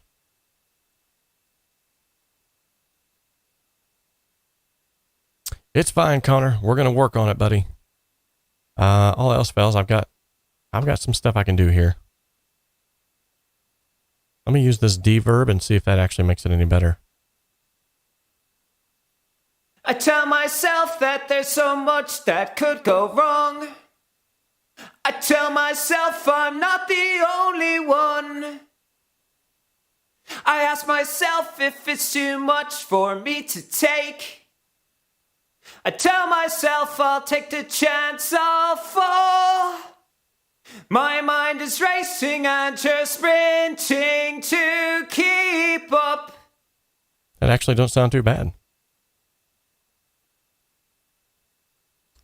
So with the combination of Soothe,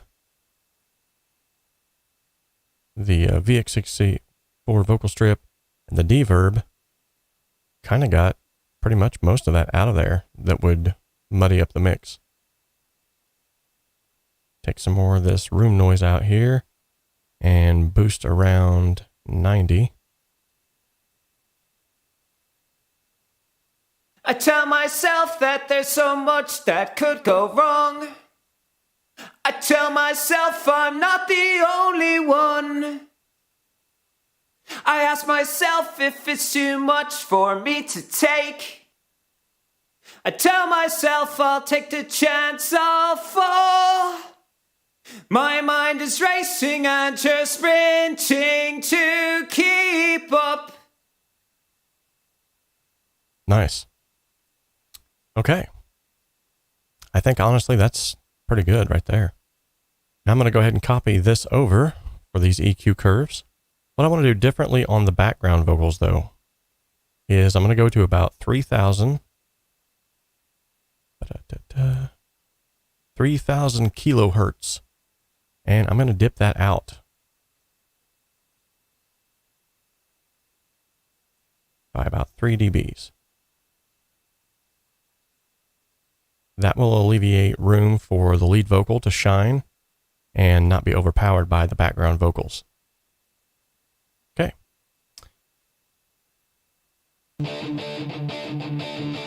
I tell myself that there's so much that could go wrong. I tell myself I'm not the only one. I ask myself if it's too much for me to take. I tell myself I'll take the chance I'll fall. My mind is racing and just sprinting to keep up.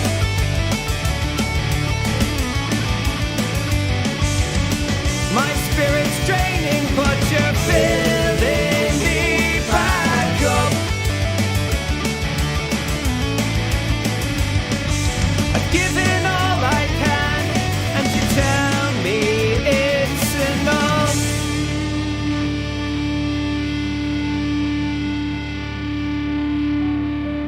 Okay. Let's go back here. This lead vocal is still, I left it as a stereo. It should be mono. So we'll fix that.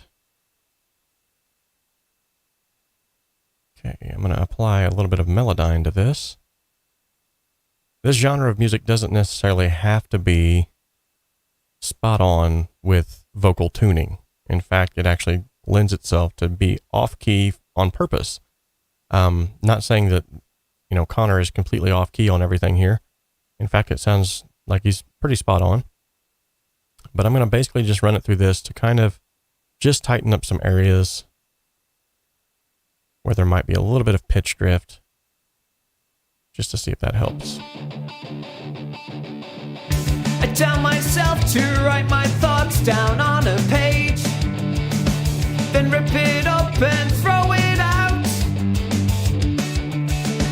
I tell myself it's not my fault, but I'm to blame. I'm wrong, I'm right, I'm alright, I'll be fine. Okay. I'm going to go ahead and commit to that because I didn't hear anything crazy going on there. Normally I would listen to the entire track. But this is sort of a quick and dirty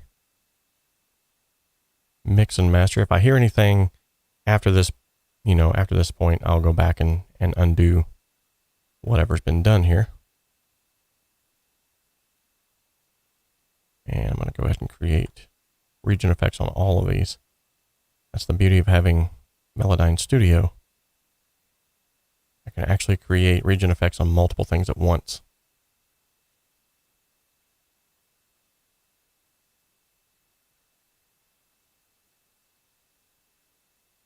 All right.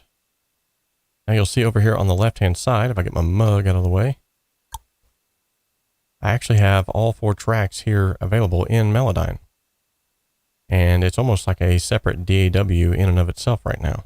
It's operating that way at least. So if I go over here, here's all of the tracks lying on top of each other. If I wanted to, I could just highlight one single track or all of them at once. And I'm going to do all of them at once. And let's see here. Yep. Do a little pitch center, not too much. Pitch drift. Hit the OK button here. I tell myself that there's so much that could go wrong. I tell myself I'm not the only one. I ask myself if it's too much for me to take. I tell myself I'll take the chance, I'll fall. I tell myself that there's so much that could go wrong. Okay. I'm going to go ahead, now that I've folded these down to mono tracks, I'm going to go ahead and set their interleave to mono. And then go ahead and start adding some reverb to these. Not too much. I tell myself that there's so much that could go wrong. I tell myself I'm not the... Okay. Insert another send here to the medium. I'll turn this one way down. I tell myself that there's so much that could go wrong. I tell myself I'm not the only one. I ask myself if it... Okay. Hearing some sibilance there on the backup vocals. I'll take care of that in just a moment. I want to get this lead vocals, the main thing I'm worried about right now. I tell myself that there's so much that could go wrong. I tell myself I'm not the only one. I ask myself if it's too much for me to take. I tell myself I'll take the chance, I'll fall. My mind is racing, I'm just sprinting to keep up. Okay. My spirit's draining, but you're fit.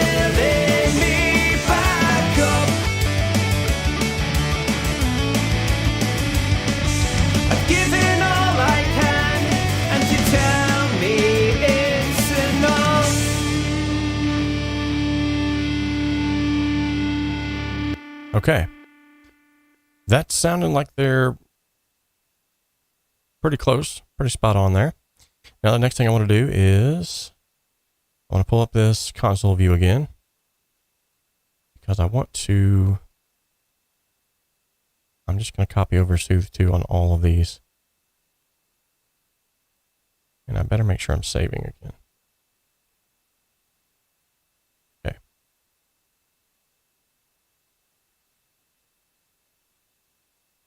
And I'm going to go ahead and copy over the VX64 and all as well.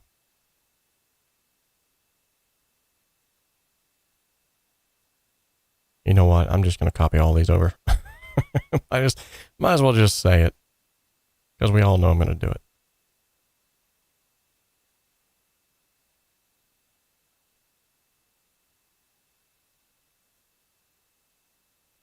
Typically speaking, when I'm mixing, I use a majority of my plugins on the lead vocals. Not always, but most of the time, because that's the one that I'm really trying to massage the most. Let's check this out. I tell myself to write my thoughts down on a page, then rip it up and throw it out. I tell myself it's not my fault, but I'm to blame. I'm wrong, I'm right, I'm alright, I'll be fine.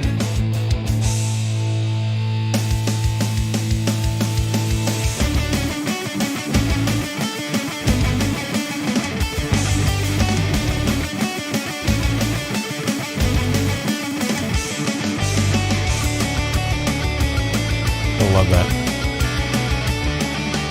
Such a good song.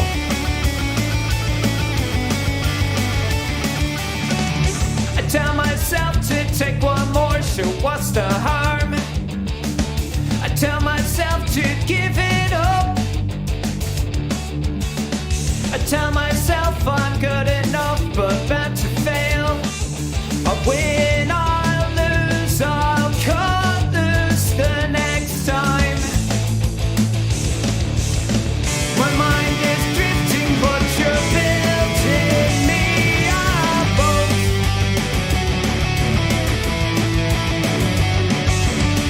My thoughts are drowning, but you're keeping me afloat. You know, you are correct, Mark. I don't know why I didn't put all of that. I don't know why I didn't put all that on there. That would have been a much easier way to do that. That's okay, though. With that being said, though, I am going to go ahead and go here on the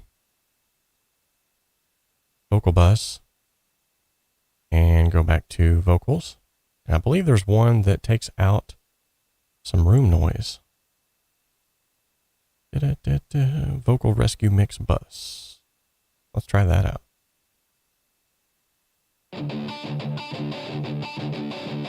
I tell myself to write my thoughts down on a page, then rip it up and throw it out. I tell myself it's not my fault, but I'm to blame. I'm wrong, I'm right, I'm alright, I'll be. Okay.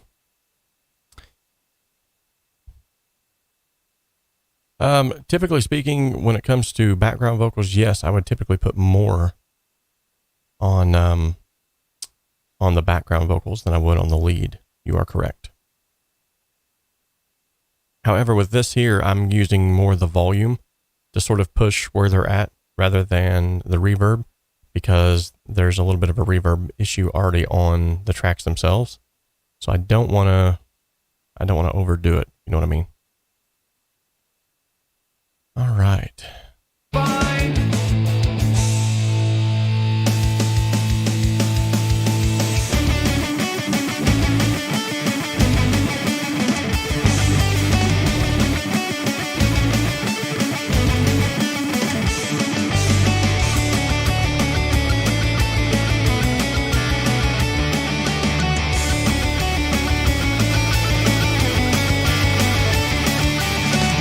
I tell myself to take one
right, all right, all right.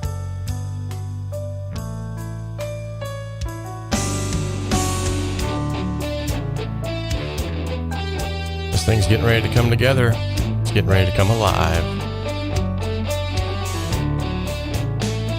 The one is coming out.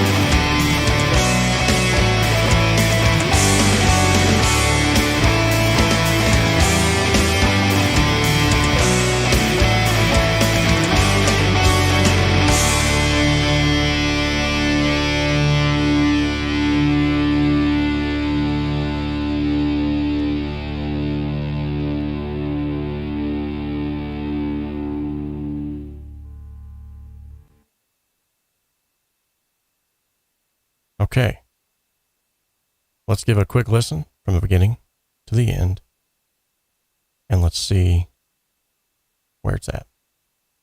I tell myself to write my thoughts down on a page, then rip it up and throw it out. I tell myself it's not my fault, but I'm to blame. I'm wrong.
Okay, so I did raise the bass guitar up just a little bit because it was kind of getting buried there. And I knew that it wasn't an issue of being buried by frequencies. It was just not loud enough. So other than that, yes, there's still some work that needs to be done to this mix. I'll probably, obviously end up doing some automation on some areas where I feel like that need to jump out more than others.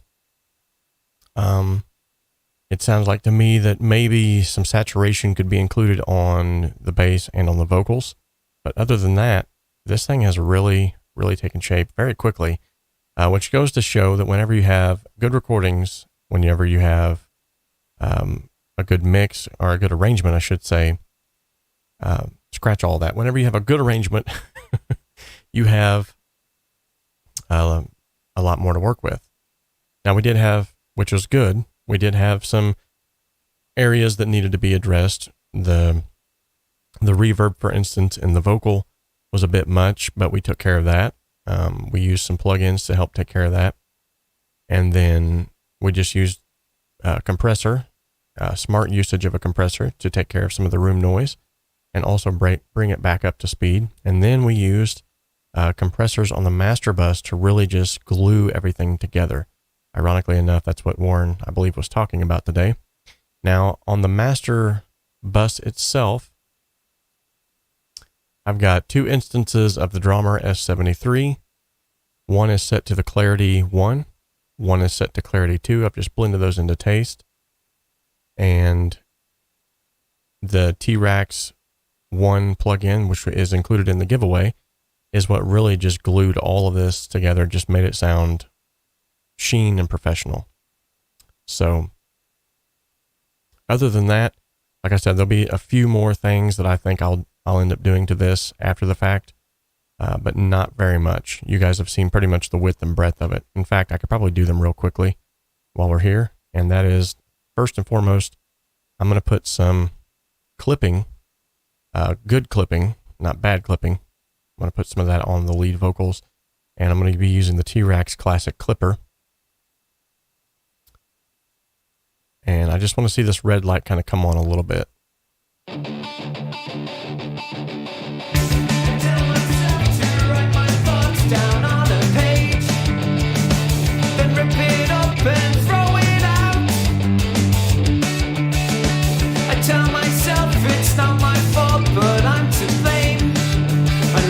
Okay, already that sounded better.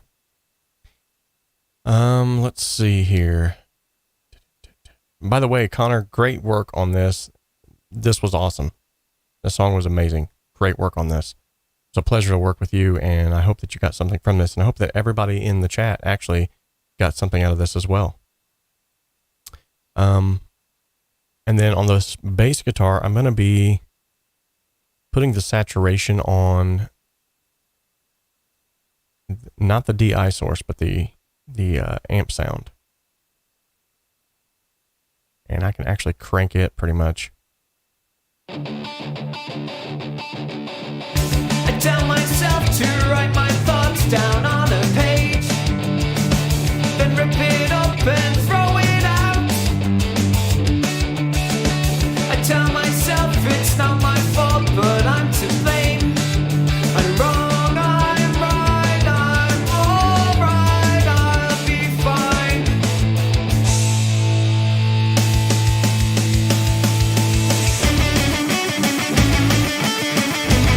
There we go.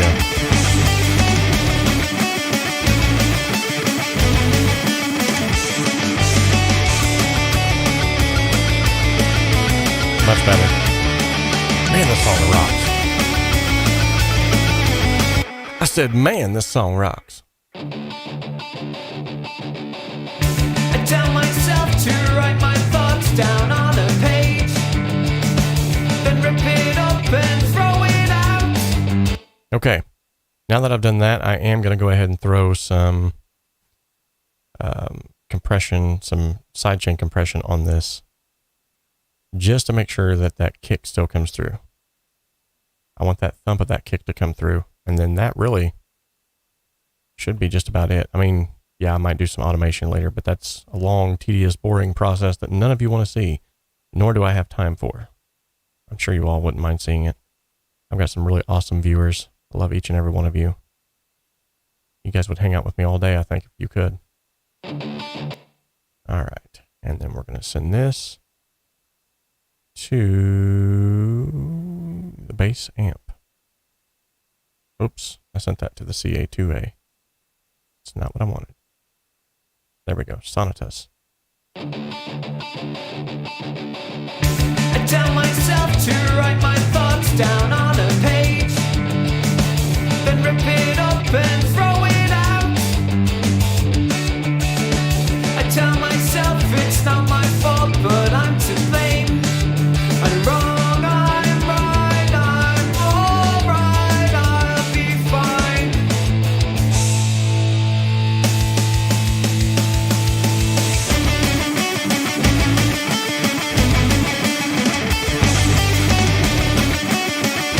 There it is.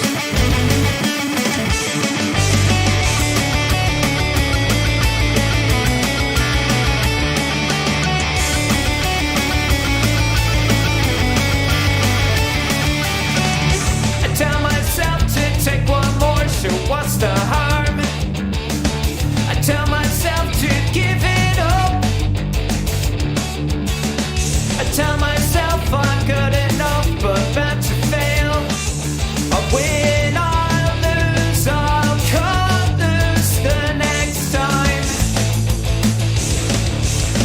My mind is drifting, but you're building me up.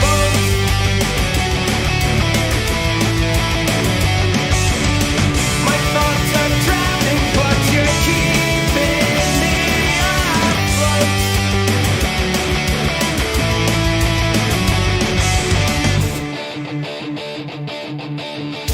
I tell myself that there's so much that could go wrong. I tell myself I'm not the only one. I ask myself if it's too much for me to. Okay, so what I was doing there was I was kind of taking a look at, you can click on this little button right, well, can't see it because my mug is in the way. You can click on this little button right here and it'll kind of show you a waveform preview of exactly what's going on your buses. So it's not actually like recording anything, but this is good because it's showing me in waveform what's going on the master bus. And as you can see, I'm not clipping any of this, but essentially I've mastered it up to -0.01 or 0.1. And so I've got all of the sound, all of the dynamics are still there. So it's not a completely squashed master. Now, could I do that? Absolutely. But is it going to start destroying the song? Absolutely. I tell myself to write my thoughts down on a page, then rip it up and throw it out. I tell myself it's not my fault, but I'm to blame. I'm wrong, I'm right, I'm alright, I'll be fine.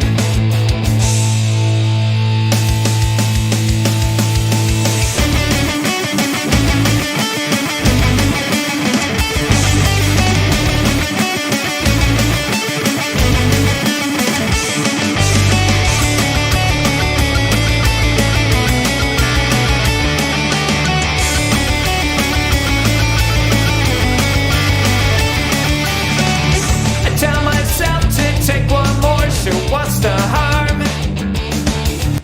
Awesome.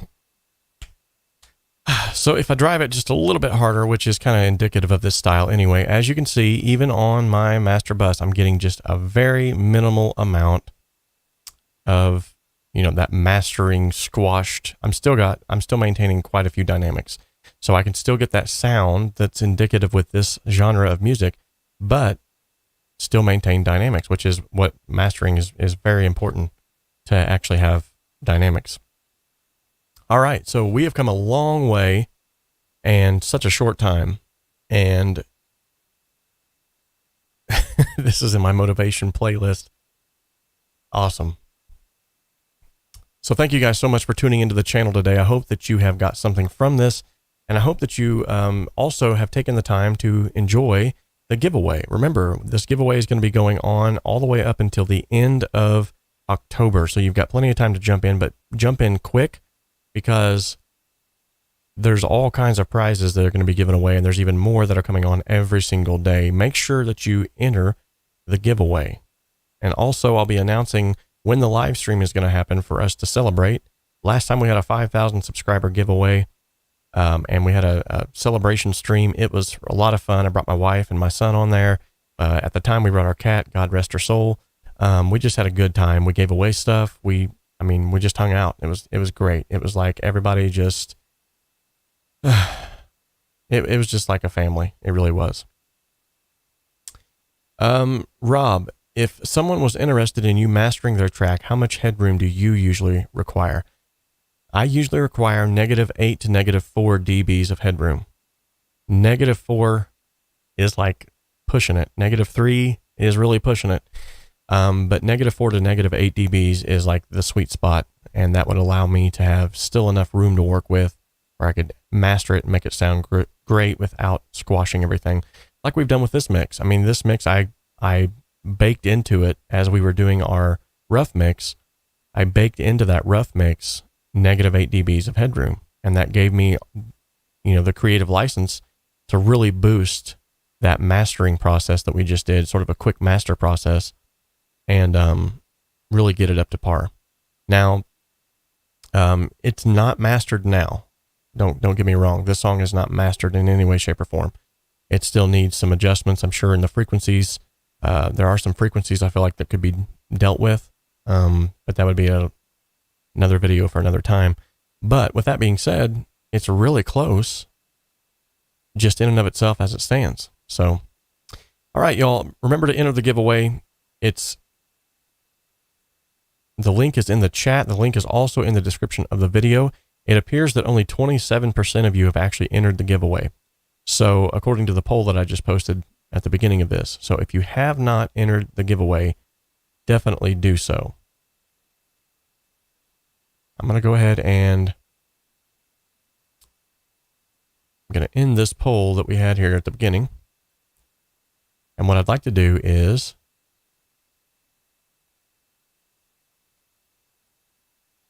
I don't know if it'll let me start a second one. Oh, that stinks. Oh, yeah, it will.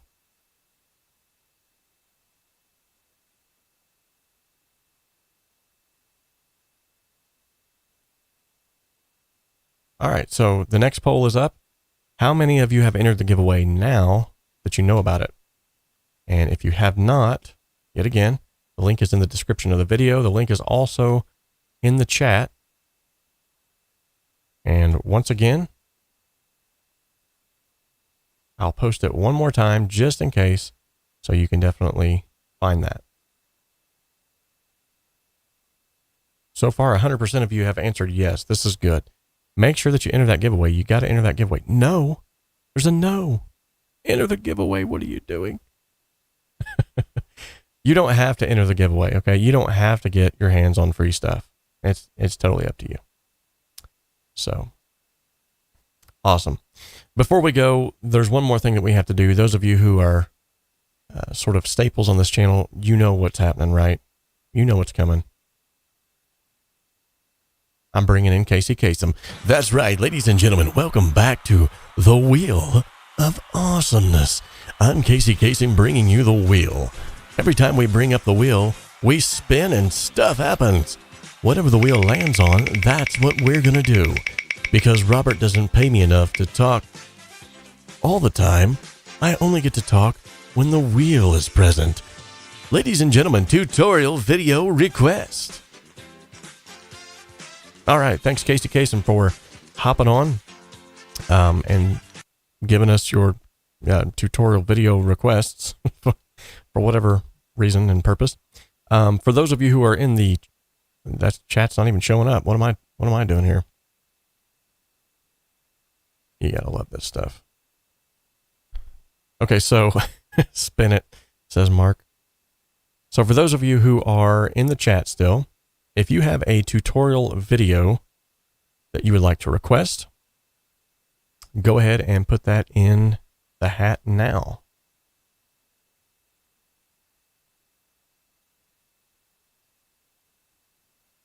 Kamikaze shots, great for confirming 8 dBs. That's what I've always heard. Yep. It's sort of the sweet spot, so. Hey, CK, we got a brand newbie. Good to have you on here.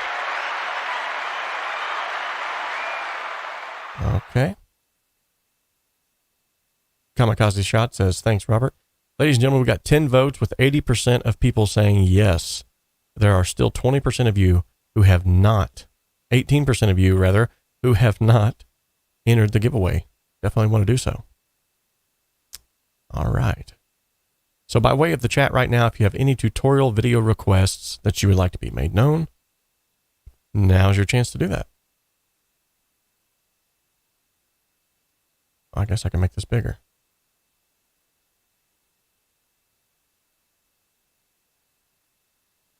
There we go. All right. 82% of you have answered in the affirmative. Affirmative, Captain.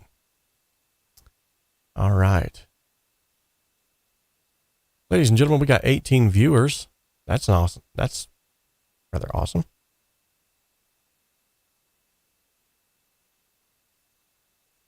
All right. Well, if there are no tutorial video requests as of right now, you can feel free to always get a hold of me. I'm always checking my comments, so you can leave a comment on any video that you might watch and say, hey, I'd like to know more about X, Y, and Z, and I will definitely put that in the hat. It helps me to know exactly what you guys need rather than just me creating stuff. How to stop a cat from sitting on the PC keyboard. Yeah, there's a good way to do that. So you take a little cayenne pepper and you sprinkle it all around your keyboard. And then when the cat begins sniffing around like they normally do to find a place to squat, that's inhumane, I know. Let's not do that one. There are some obvious, doors. And I'm not talking Jim Morrison, but put treats in the other room. That's a good one. All right, guys. Well, I'm going to have to hop off of here and hop on my call with Warren. Can we use the dim mode? Is there a fader? A fader. The dim mode. Well, there is a dim solo. So if we hop on back over to the screen, I'll show you this real quick. Drum replacer. Yeah, I haven't done a lot on the drum replacer simply because it was kind of glitchy there for a while and they weren't doing any updates for it. But yeah, I can definitely do something around that. United Destiny Entertainment. Good to see you, buddy. Awesome. Awesome. Good deal. Can the video view be undocked so I can see the piano view at the same time as the video? You know, I don't know about that. Let's check that out.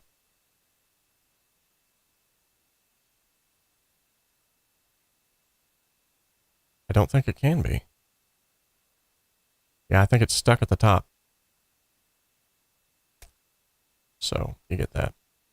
Now the dim solo mode allows you to hear something in the mix whenever you solo it. All it does is turn everything else down by whatever you set that dim solo to. So if you go to preferences here, you can set your dim solo mode. Let's see, where's it at? It's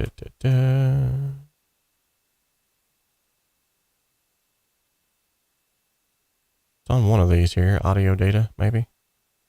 No.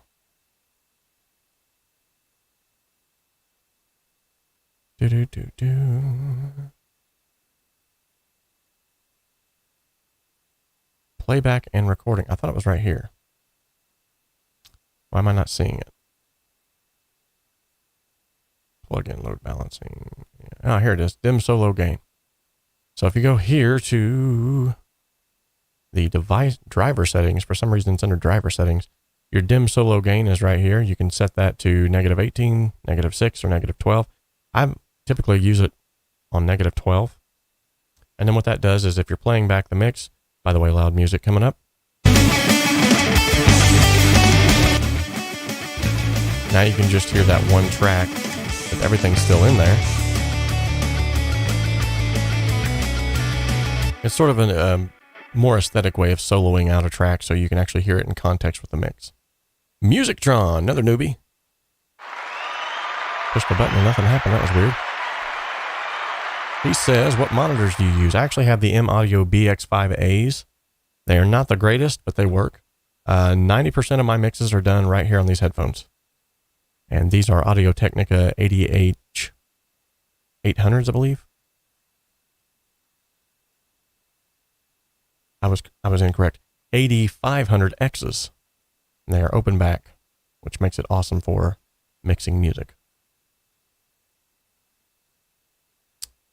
Okay. Well, with that being said, thank you each and every one of you that showed up today. Remember, the giveaway is still going on.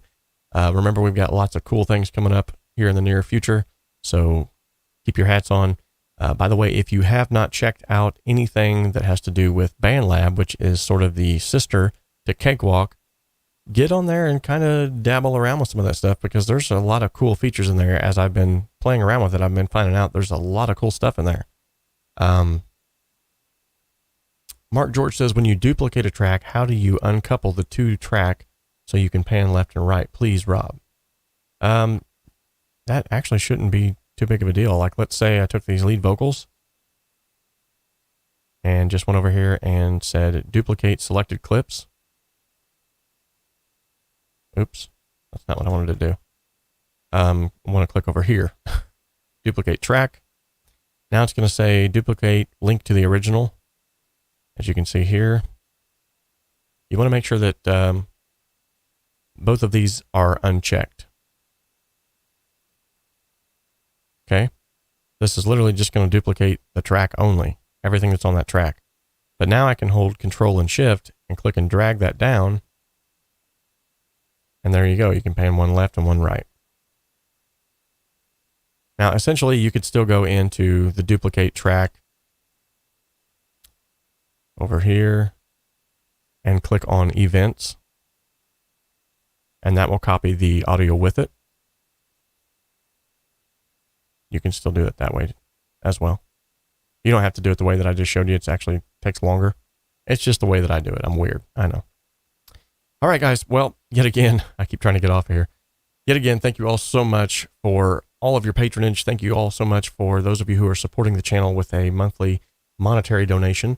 Several of you have signed up for Patreon here recently. I thank you so much. In fact, let's give some shout outs to these individuals who have helped either by subscribing or following the Facebook page.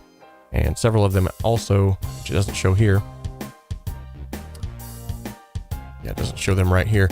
But there are several too who have signed up for the Patreon account. So thank you so much.